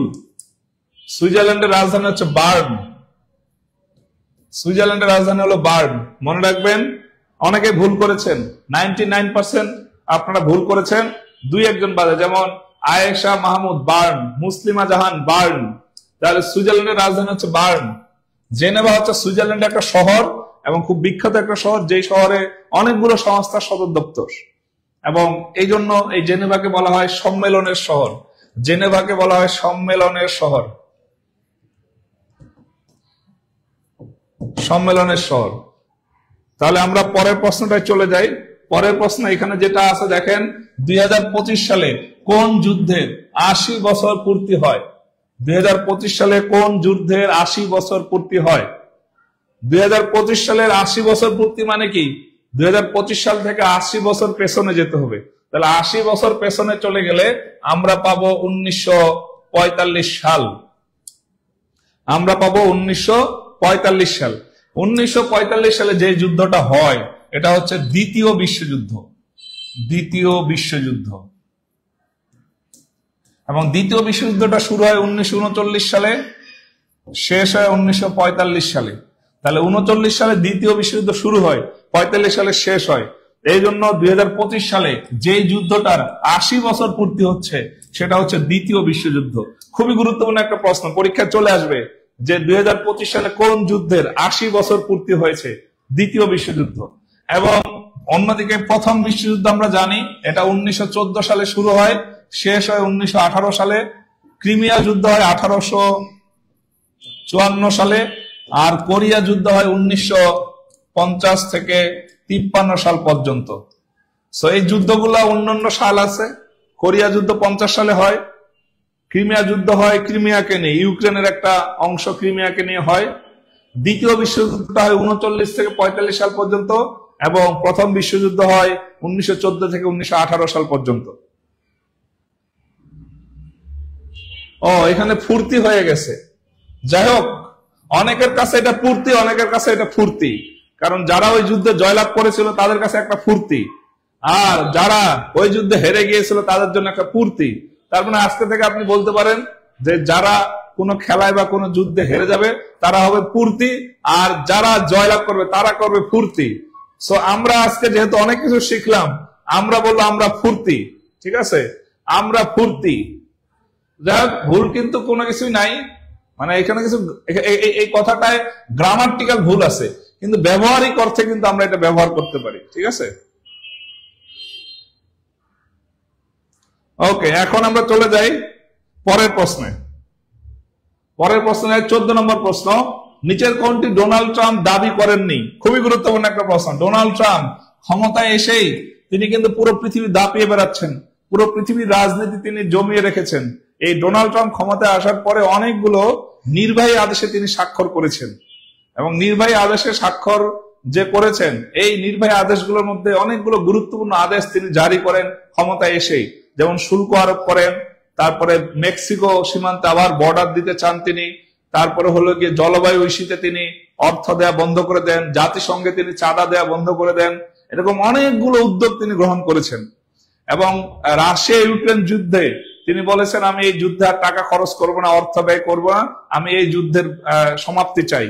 তাহলে অনেকগুলো নির্বাহী আদেশ জারি করেছেন। পাশাপাশি তিনি বিশ্বের অনেকগুলো জায়গা তিনি নিজের বলে দাবি করেছেন, অর্থাৎ তিনি বলেছেন যে এই জায়গাটা আমাদের দরকার, এবং ওই দেশকে তিনি আহ্বান জানিয়েছেন যেন সেই জায়গাটি, সেই স্থানটি যুক্তরাষ্ট্রকে দেওয়া হয়, তার বিনিময়ে যুক্তরাষ্ট্র সেই দেশটিকে খুশি করবে বিভিন্ন কিছু দিয়ে। সো দেখেন, ডোনাল্ড ট্রাম্প 2024 সালে ক্ষমতায় এসেই কোন জিনিসটি দাবি করেননি? খুবই গুরুত্বপূর্ণ। সবাই আনসার করছেন, অনেকের আনসার ভুল হচ্ছে, অনেকের আনসার সঠিক হচ্ছে। যেমন অজানা অনেকগুলো প্রশ্ন জানা হয়ে গেল, অসংখ্য ধন্যবাদ sir, thank you so much. দিন শেষে কিন্তু আমাদের শিক্ষকদের এটাই সবচেয়ে বড় পাওয়া যে আপনারা প্রশংসা করছেন, আমাদের পাশে আছেন। আমাদের পাশে থাকবেন, ইনশাল্লাহ আপনাদেরকে আমরা ভালো কিছু দেওয়ার চেষ্টা করব। তাহলে 14 নম্বর প্রশ্নটা হচ্ছে, ডোনাল্ড ট্রাম্প কি দাবি করেননি? দেখেন, ডোনাল্ড ট্রাম্প ক্ষমতায় এসে পানামা খাল তিনি যুক্তরাষ্ট্রের নিয়ন্ত্রণে নিতে চেয়েছেন, এটা ঠিক আছে। গ্রিনল্যান্ড তিনি কিনে নিতে চেয়েছেন। গ্রিনল্যান্ড একটা দ্বীপ, বিশ্বের সবচেয়ে বড় বিশ্বের সবচেয়ে বড় দ্বীপ গ্রিনল্যান্ড দ্বীপটা, এবং এই গ্রিনল্যান্ড ডেনমার্কের মালিকানায়, ডেনমার্কের মালিকানায়। তাহলে ডেনমার্কের মালিকানায় গ্রিনল্যান্ড পৃথিবীর সবচেয়ে বড় দ্বীপ। আর বাংলাদেশের সবচেয়ে বড় দ্বীপ হচ্ছে ভোলা। বাগরাম ঘাটিটাও তিনি নিয়ন্ত্রণে নিতে চেয়েছেন, এটাও চেয়েছেন। বাগরাম ঘাটি, এটা হলো আফগানিস্তানে। আফগানিস্তানে তালেবান ক্ষমতায় এসেছিল 2021 সালে। তার আগে কিন্তু 2021 সালে পূর্ব পর্যন্ত, 2001 থেকে 21 সাল পর্যন্ত এই বাগরাম ঘাটিটি ব্যবহার করেছে যুক্তরাষ্ট্র, এবং যুক্তরাষ্ট্র সমর্থিত পশ্চিমা বিশ্ব এবং ন্যাটো এটা ব্যবহার করেছিল। তালেবান ক্ষমতায় আসার পরে এখন আবার যুক্তরাষ্ট্রের ডোনাল্ড ট্রাম্প বলছেন এই ঘাটিটা আমরা নিয়ন্ত্রণে নিতে চাই। কেন? কারণ পুরো এশিয়া মহাদেশে রাজনৈতিক আধিপত্য বিস্তারের জন্য ডোনাল্ড ট্রাম্প মনে করেন এটা একটি গুরুত্বপূর্ণ ঘাটি, এটা সামরিক একটি ঘাটি। এবং তাহলে এই 3টা জিনিস তিনি দাবি করেছেন নিজের বলে। হ্যাঁ, আর একটা জিনিস তিনি করেছেন, সেটা হলো মেক্সিকো উপসাগর এর নাম পরিবর্তন করে আমেরিকা উপসাগর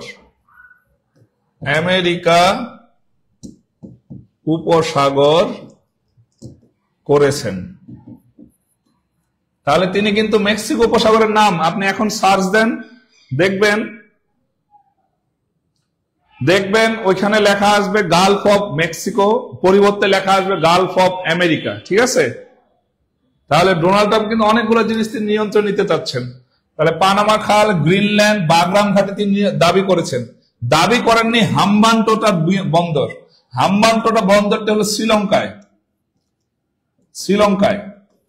এই হাম্বানটোটা বন্দরটি ডোনাল্ড ট্রাম্প দাবি করেননি। এটা হবে আনসার। উত্তর হচ্ছে এটা হাম্বানটোটা বন্দরটি তিনি দাবি করেননি। এটা শ্রীলঙ্কা অবস্থিত, এবং শ্রীলঙ্কায় এই হাম্বানটোটা যে বন্দরটি, এটা নিয়ন্ত্রণ অলরেডি নিয়েছে 100 বছরের জন্য চীন। যেহেতু চীন চীন শ্রীলঙ্কাকে ঋণ দিয়েছিল, সেই ঋণের টাকা শ্রীলঙ্কা পরিশোধ করতে পারেনি, এই জন্য পরবর্তীতে এই হাম্বানটোটা বন্দরটি 100 বছরের জন্য লিজ নিয়ে নিয়েছে চীন, এবং এই শ্রীলঙ্কা অবস্থিত এই হাম্বানটোটা বন্দরটি। তাহলে এটার আনসার হবে ঘ, এটার উত্তর হচ্ছে ঘ। দাবি করেননি হাম্বানটোটা বন্দর। মনে রাখবেন, খুবই গুরুত্বপূর্ণ একটা প্রশ্ন। এর পরের প্রশ্ন হলো 15 নম্বর প্রশ্ন। এই 15 নম্বর প্রশ্নের উত্তরটা কে পারবেন? যিনি পারবেন তিনি হবেন আজকের আমাদের এই যে সারা বাংলাদেশে আমরা কমিটি দিতে যাচ্ছি, গরিব কমিটির তাকে সভাপতি বানানো হবে। যিনি এই প্রশ্নটির আনসার দিতে পারবেন। 15 নম্বর প্রশ্ন, নেপালের প্রথম রাষ্ট্রপতির নাম কি? নেপালের প্রথম নারী রাষ্ট্রপতির নাম কি? আমাদের যে টিউটোরিয়াল যে অনলাইন প্ল্যাটফর্মটি রয়েছে, শিক্ষা পরিবার রয়েছে, এই পরিবারে যারা ক্লাস নিচ্ছেন তাদের উপস্থাপনা, তাদের প্রেজেন্টেশন বা তাদের কথা বলার ভঙ্গি কেমন লাগছে একটু আমাদের কমেন্টে জানান। সেই সাথে কমেন্টে জানান যে নেপালের প্রথম রাষ্ট্রপতি কে, এখানে কোনটা আনসার হবে। খুবই গুরুত্বপূর্ণ একটা প্রশ্ন, আপনারা একটু কমেন্টে জানান যে এখানে নেপালের প্রথম নারী রাষ্ট্রপতি কে? নেপালের প্রথম নারী রাষ্ট্রপতি কে? সবাই কমেন্টে জানাই।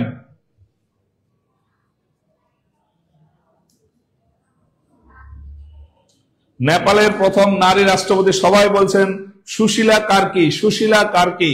দেখেন, আপনারা যে আসলেই একটা ক্লাস দেখতে বসেছেন, আসলে ক্লাস করছেন নাকি টিকটক দেখছেন, নাকি কোনো মনোরঞ্জনের জন্য সঙ্গীতানুষ্ঠান দেখছেন, আমি বুঝতে পারছি না। আপনারা সবাই ভুল আনসার দিচ্ছেন। আপনারা রাষ্ট্রপতি আর প্রধানমন্ত্রীর মধ্যে পার্থক্যটা ধরতে পারছেন না। এটা খুবই কষ্টের একটা বিষয়। একটা হলো প্রধানমন্ত্রী, নারী প্রথম নারী প্রধানমন্ত্রী নেপালে। সবাই ভুল আনসার দিয়েছেন। কয়েকদিন আগে নেপালের প্রধানমন্ত্রী চেঞ্জ হয়েছে। আমাদের দেশের মতো সে দেশে জেনজিরা আন্দোলন করেছে, সরকার পরিবর্তন করেছে। তো নেপালের প্রথম নারী প্রধানমন্ত্রী হয়েছেন সুশীলা কার্কি।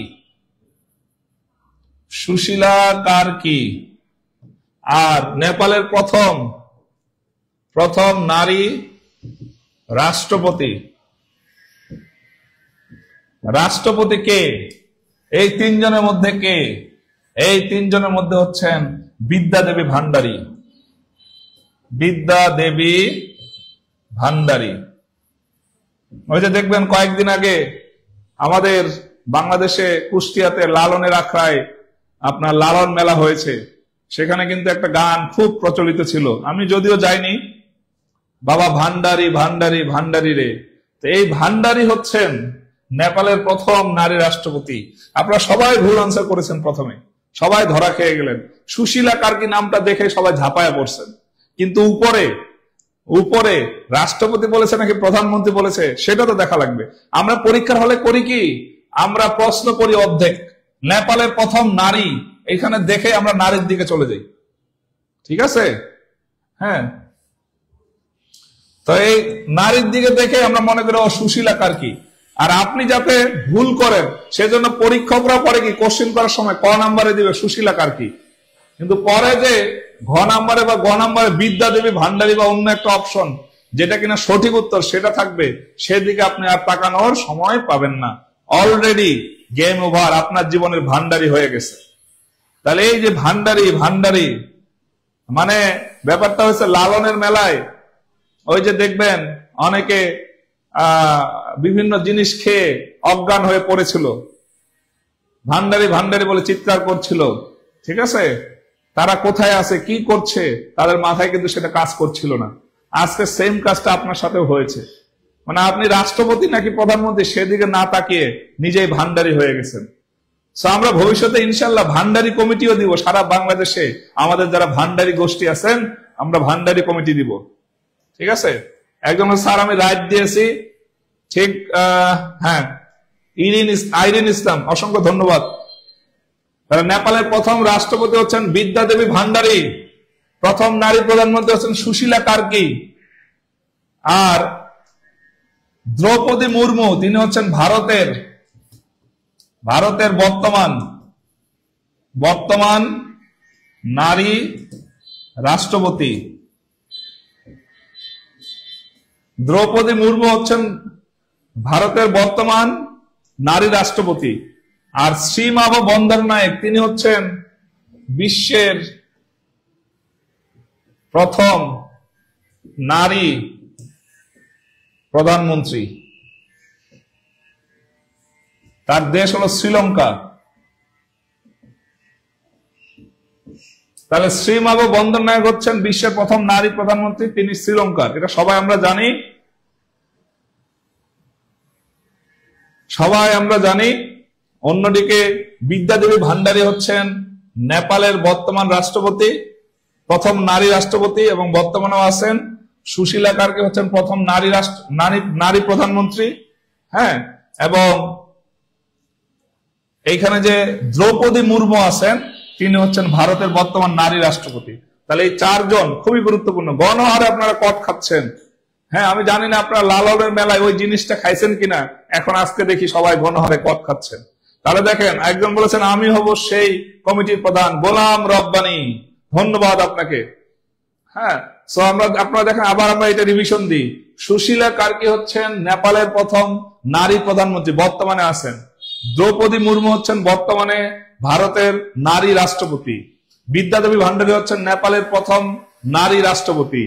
এরপর শ্রীমাভো বন্দ্যোপাধ্যায় হচ্ছেন পুরো বিশ্বের প্রথম নারী প্রধানমন্ত্রী, এবং তার দেশ হচ্ছে শ্রীলঙ্কা। তাহলে আমরা আজকে খুব গুরুত্বপূর্ণ কিছু প্রশ্ন আলোচনা করলাম। এখন অনেকের প্রশ্ন যে স্যার আমরা পেইড ব্যাচে কি কি সুবিধা পাবো, পেইড ব্যাচে কিভাবে ভর্তি হব, এবং আপনাদের ক্লাসগুলো আরো বেশি বেশি কিভাবে পাবো। টিউটোরিয়াল পরিবার আপনাদের জন্য একেবারে, বর্তমানে বাংলাদেশে কিন্তু মনে রাখবেন সামনে আরেকটি পে স্কেল হচ্ছে, এবং এই পে স্কেলটি হওয়া মানেই বেতন দ্বিগুণ হয়ে যাওয়া। বেতন দ্বিগুণ হলে দেখবেন তখন বাংলাদেশের সরকারি চাকরিগুলো লুক্রেটিভ হয়ে যাচ্ছে, এবং আগের চেয়ে অনেক বেশি আপনার প্রতিযোগিতাপূর্ণ হয়ে যাবে। আর প্রতিযোগিতাপূর্ণ হওয়া মানে আপনি একটা দুইটা ছোটখাটো চাকরির প্রস্তুতি নিয়ে পারবেন না, আপনাকে সমন্বিত প্রস্তুতি নিতে হবে, কম্বাইন প্রস্তুতি নিতে হবে। আর টিউটোরিয়াল শিক্ষা পরিবার অনলাইন প্ল্যাটফর্ম এই জন্য আপনাদের জন্য এনেছে কম্বাইন কোর্সের ডাইনামিক একটা ব্যাচ। এই ব্যাচটাতে আপনি পাবেন, এই ব্যাচটাতে আপনি কি পাবেন দেখেন,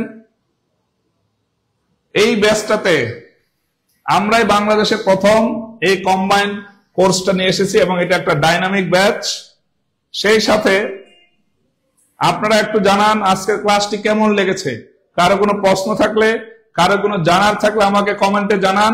আমি আমার যথাসাধ্য, কুষ্টিয়ায় কি খাওয়াই আমি কুষ্টিয়ার হয়েও বুঝিনি স্যার, কি খাওয়াই এটা তো আপনি ভালো বলতে পারবেন।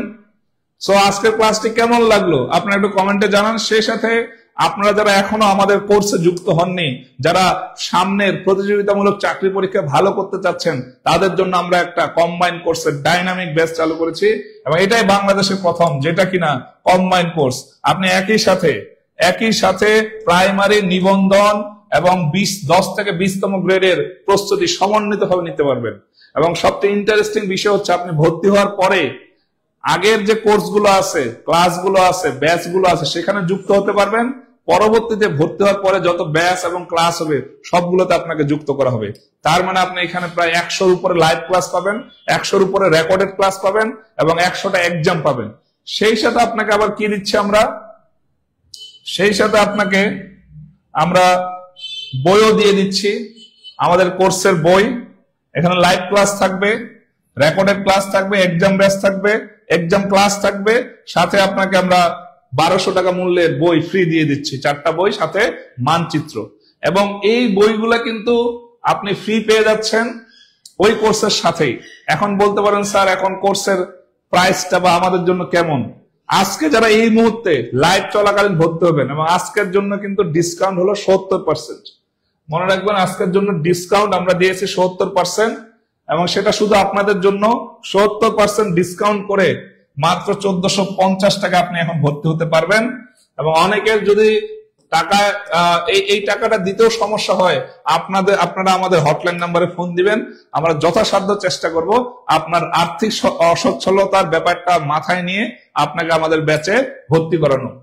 তো 1450 টাকায় আপনি পুরো কোর্সে ভর্তি হতে পারবেন। এই 1450 টাকার মধ্যে আবার 1200 টাকার আপনি বই পেয়ে যাচ্ছেন, ঠিক আছে?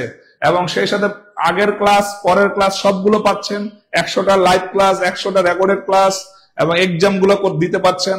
আমাদের মতো শিক্ষকদের আপনি ক্লাস পাচ্ছেন, পাশাপাশি আপনার যত ধরনের সার্ভিস দরকার সেটা আপনাকে দিচ্ছি। এবং সবচেয়ে আকর্ষণীয় বিষয় হচ্ছে one time admission, life time access. আজকে আপনি ভর্তি হবেন, যতদিন না পর্যন্ত আপনি চাকরি পাবেন ততদিন পর্যন্ত টিউটোরিয়াল পরিবার আপনার সাথেই থাকবে, ঠিক আছে? অসংখ্য অসংখ্য শিক্ষার্থী আমাদের সাথে যুক্ত হয়েছেন যারা কিনা সামনে একটি সরকারি চাকরি চান এবং এখন থেকে প্রস্তুতি নিচ্ছেন। সরকারি চাকরির প্রস্তুতির জন্য আপনাকে বাংলাদেশে একটাই কাজ করতে হবে, সেটা হচ্ছে লেগে থাকতে হবে, লেগে থাকতে হবে এবং লেগে থাকতে হবে। সবসময় মনে রাখবেন, বাংলাদেশের সরকারি চাকরি তারাই পায় যারা পরিশ্রমী। মেধাবীরা কখনো সরকারি চাকরি পায় না, পাবে তারাই যারা পরিশ্রমী। আপনাকে লেগে থাকতে হবে, আপনাকে পরিশ্রমী হতে হবে, তাহলে আপনি সামনে একটি সরকারি চাকরি পাবেন ইনশাল্লাহ। এবং সামনে যে পে স্কেল দেওয়ার পরেই কিন্তু আপনার বেতন দ্বিগুণ হয়ে যাবে। তখন এই 1450 টাকা এটা আপনার কাছে হয়ে যাবে পানি পানি পানি। আপনার পানি পানি বলেন তো, এই 1450 টাকা হয়ে যায় আপনার কাছে পানি। হ্যাঁ, এই 1450 টাকা কিন্তু দেখবেন আপনার এক মাসের আপনি চা নাস্তা খাচ্ছেন ওইটারই বিল হয়ে যায় 1450 টাকা। তো 1450 টাকায় ভর্তি হবেন, সাথে বই পাবেন, আমাদের সার্ভিস গুলো পাবেন, এবং আপনি যতদিন না পর্যন্ত চাকরি পাচ্ছেন আমাদের কোর্স গুলোতে যুক্ত হয়ে থাকতে পারবেন।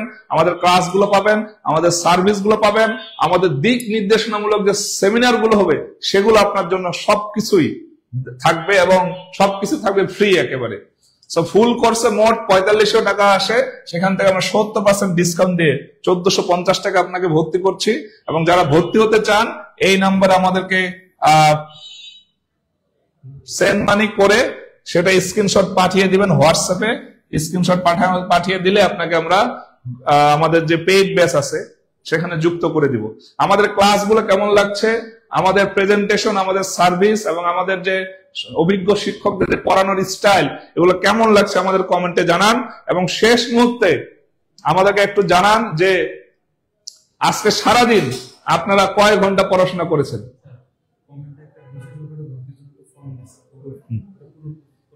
মানে কি দিচ্ছেন? আচ্ছা আচ্ছা, দেখেন আপনাদেরকে আরেকটা জিনিস সহজ করে দিছে। কমেন্টে, পিন কমেন্টে দেখেন আপনাদেরকে একটা গুগল ফর্ম দিছে। সেই ফর্মে প্রয়োজনীয় তথ্যগুলো পূরণ করলে আপনার নাম্বারটা কিন্তু আমাদের কাছে চলে আসবে খুব সহজেই। এবং আপনি আমাদের নাম্বারেও ফোন দিতে পারেন। পাশাপাশি আপনি আমাদের যে কমেন্ট আছে, কমেন্টের যে পিন কমেন্ট, সেখানে দেখেন একটা গুগল ফর্ম দেওয়া হয়েছে। সবাই এটা আমরা পূরণ করি, আমরা প্রয়োজনীয় তথ্যটা দিয়ে রাখি। আপনারা একটু আমাদের যারা আছেন, এই যে ৭০ জন ক্লাসে আসেন, ৭০ জন আপনারা একটু জানান আমাকে আজকে সারাদিন আপনি কয় ঘন্টা পড়াশোনা করেছেন। আজকে সারাদিন আপনি কয় ঘন্টা পড়াশোনা করেছেন। দেখেন আপনি একটা সরকারি চাকরি চাচ্ছেন, আপনি মনে করছেন বাংলাদেশের এক কোনায় বসে আপনি সারাদিনে ২-৩ ঘন্টা পড়াশোনা করেছেন, এটাই মনে হয় বাংলাদেশে সবার চেয়ে শ্রেষ্ঠ পড়াশোনা করেছেন। কিন্তু ভুলে যান না, আপনি যখন ঘুমাচ্ছেন বা অন্য কাজের সময়টা অপচয় করছেন, ওই সময় কিন্তু আরেকজন প্রতিযোগী পড়াশোনায় মগ্ন বা তার ভবিষ্যৎ পরিকল্পনা নিয়ে সে মগ্ন। এবং সবচেয়ে মজার ব্যাপারটা হচ্ছে, আপনি যখন বসে থাকছেন, আপনি যখন সময় অপচয় করছেন, আরেকজন কিন্তু বসে নাই। এভাবেই কিন্তু প্রতিযোগিতা থেকে একজন একজন করে সরে যাচ্ছে প্রতিনিয়ত। তার মানে আপনি প্রতিযোগিতায় টিকে থাকতে হলে অবশ্যই আপনাকে লক্ষ্যের দিকে তাকাতে হবে। আর লক্ষ্যে পৌঁছাতে হলে প্রকৃত প্রতিযোগীরা যেভাবে প্রস্তুতি নিচ্ছে সেভাবে আপনাকে প্রস্তুতি নিতে হবে। আর যারা পড়াশোনা করছেন তাদের জন্য একটা টিপস থাকবে, একটা স্পেশাল টিপস থাকবে। তারা অবশ্যই আপনার সকালবেলায় পড়াশোনাটা ভালো করে করার চেষ্টা করবেন। হ্যাঁ, বিশেষ করে ফজরের নামাজ পড়ে যদি আপনি পড়াশোনাটা শুরু করেন, সকালবেলার পড়াশোনাটা সবচেয়ে বেশি মনে থাকে। কঠিন সাবজেক্ট গুলো সকালবেলা পড়লে দেখবেন আপনার ব্রেনে সবচেয়ে বেশি কাজ করবে এবং ব্রেন আপনার কঠিন কঠিন জিনিসগুলো সকালবেলা নিতে পারবে। সকালবেলা মাইন্ড আমাদের ফ্রেশ থাকে, আমাদের মনস্তত্ত্ব অনেক ফ্রেশ থাকে। এই কারণে চেষ্টা করবেন সকালবেলা পড়াশোনাটা শুরু করার, এবং প্রতিদিন অবশ্যই 6 থেকে 8 ঘন্টা পড়ার চেষ্টা করবেন। প্রতিনিয়ত পড়বেন 6 মাস, দেখবেন আপনাকে সরকারি চাকরি পাওয়া থেকে কেউ আটকাতে পারবে না ইনশাল্লাহ। পরিশ্রমীরাই চাকরি পাবে, কখনো মেধাবীরা চাকরি পায় না। মেধাবীরা অহমিকা অহংকারে ভুগে, কিন্তু পরিশ্রমীরা সবসময় পরিশ্রম করে যায়। সো আপনারা যারা পরিশ্রমী আছেন, আমরা চাই না আপনি খুব বেশি মেধাবী হন। আপনারা যারা পরিশ্রমী আছেন তারা আমাদের সাথে যুক্ত হতে পারেন মাত্র 1450 টাকায়। আমাদের 100টি লাইভ ক্লাস, 100টি রেকর্ডেড ক্লাস এবং 100টি এক্সাম, সাথে বই এবং সাথে আমাদের সার্ভিস। এবং সবচেয়ে মজার ব্যাপার হচ্ছে আপনি ওয়ান টাইম এডমিশন নেবেন, সারা জীবন এটা লাইফ টাইম অ্যাক্সেস নেবেন। এইরকম বৈশিষ্ট্য আমার জানা নাই যে বাংলাদেশে আর কোনো প্ল্যাটফর্ম দেয় কিনা। এবং এইখানে আপনি এই যে প্রাইমারি নিবন্ধন 10 থেকে 20তম গ্রেড ছাড়াও পিএসসি বা অন্যান্য যে নন ক্যাডার জবের যে পরীক্ষাগুলো, সেখানে অনেক ভালো করতে পারবেন ইনশাল্লাহ। তো সবাই একটু জানান যে আজকে কে কত ঘন্টা পড়াশোনা করেছেন, কে কত ঘন্টা পড়াশোনা করেছেন। স্যার 4টায় উঠি, অসংখ্য ধন্যবাদ আইরিন ইসলাম আফরিন। এটা খুবই ভালো একটা অভ্যাস, রাতের বেলা ঘুমাতে হয় আর ভোরে ভোরে উঠলে আপনার শরীর স্বাস্থ্য মন সবকিছুই ভালো থাকবে ইনশাল্লাহ। তো যাই হোক, আপনারা যারা ভর্তি হতে চান এবং আপনারা যারা হচ্ছে গিয়ে টাকা পাঠিয়েছেন, আমাদের কাছে মেসেজ চলে আসছে, এবং আপনারা অবশ্যই এই আমাদের যে পেইড ব্যাচ গুলো আছে, আগের ক্লাসগুলো বসে বসে দেখার চেষ্টা করবেন, এবং যারা টাকা পাঠাতে চান এই নাম্বারে পাঠাবেন। অলরেডি আমাদের অনেকে ভর্তি হয়েছেন, মেসেজ আসছে। তো যাই হোক, আমরা আজকের ক্লাসটি শেষ করি। লাইভটা চলমান থাকবে, লাইভ চলাকালীন আপনারা যারা ভর্তি হতে চান এই ডিসকাউন্টে, লাইভ চলে গেলে কিন্তু ডিসকাউন্ট আর পাবেন না। লাইভ চলাকালীন 4500 টাকা থেকে 70% ডিসকাউন্ট দেবে, 70% আরো বেশি হবে এটা অবশ্য। মাত্র 1450 টাকায় আপনাকে আমরা ভর্তি করে নিব। সো লাইভটা চলমান থাকলো, সবাই ভালো থাকবেন, সুস্থ থাকবেন। সবাইকে আবারও আগামী কোনো ক্লাসের অগ্রিম আমন্ত্রণ জানিয়ে আজকের ক্লাসটা এখানে শেষ করছি। সবাই ভালো থাকবেন, সুস্থ থাকবেন। আপনাদের জন্য দোয়া থাকলো, আমাদের জন্য দোয়া করবেন, এবং টিউটোরিয়াল শিক্ষা পরিবার অনলাইন প্ল্যাটফর্মের সাথে থাকবেন। আল্লাহ হাফেজ, আসসালামু আলাইকুম।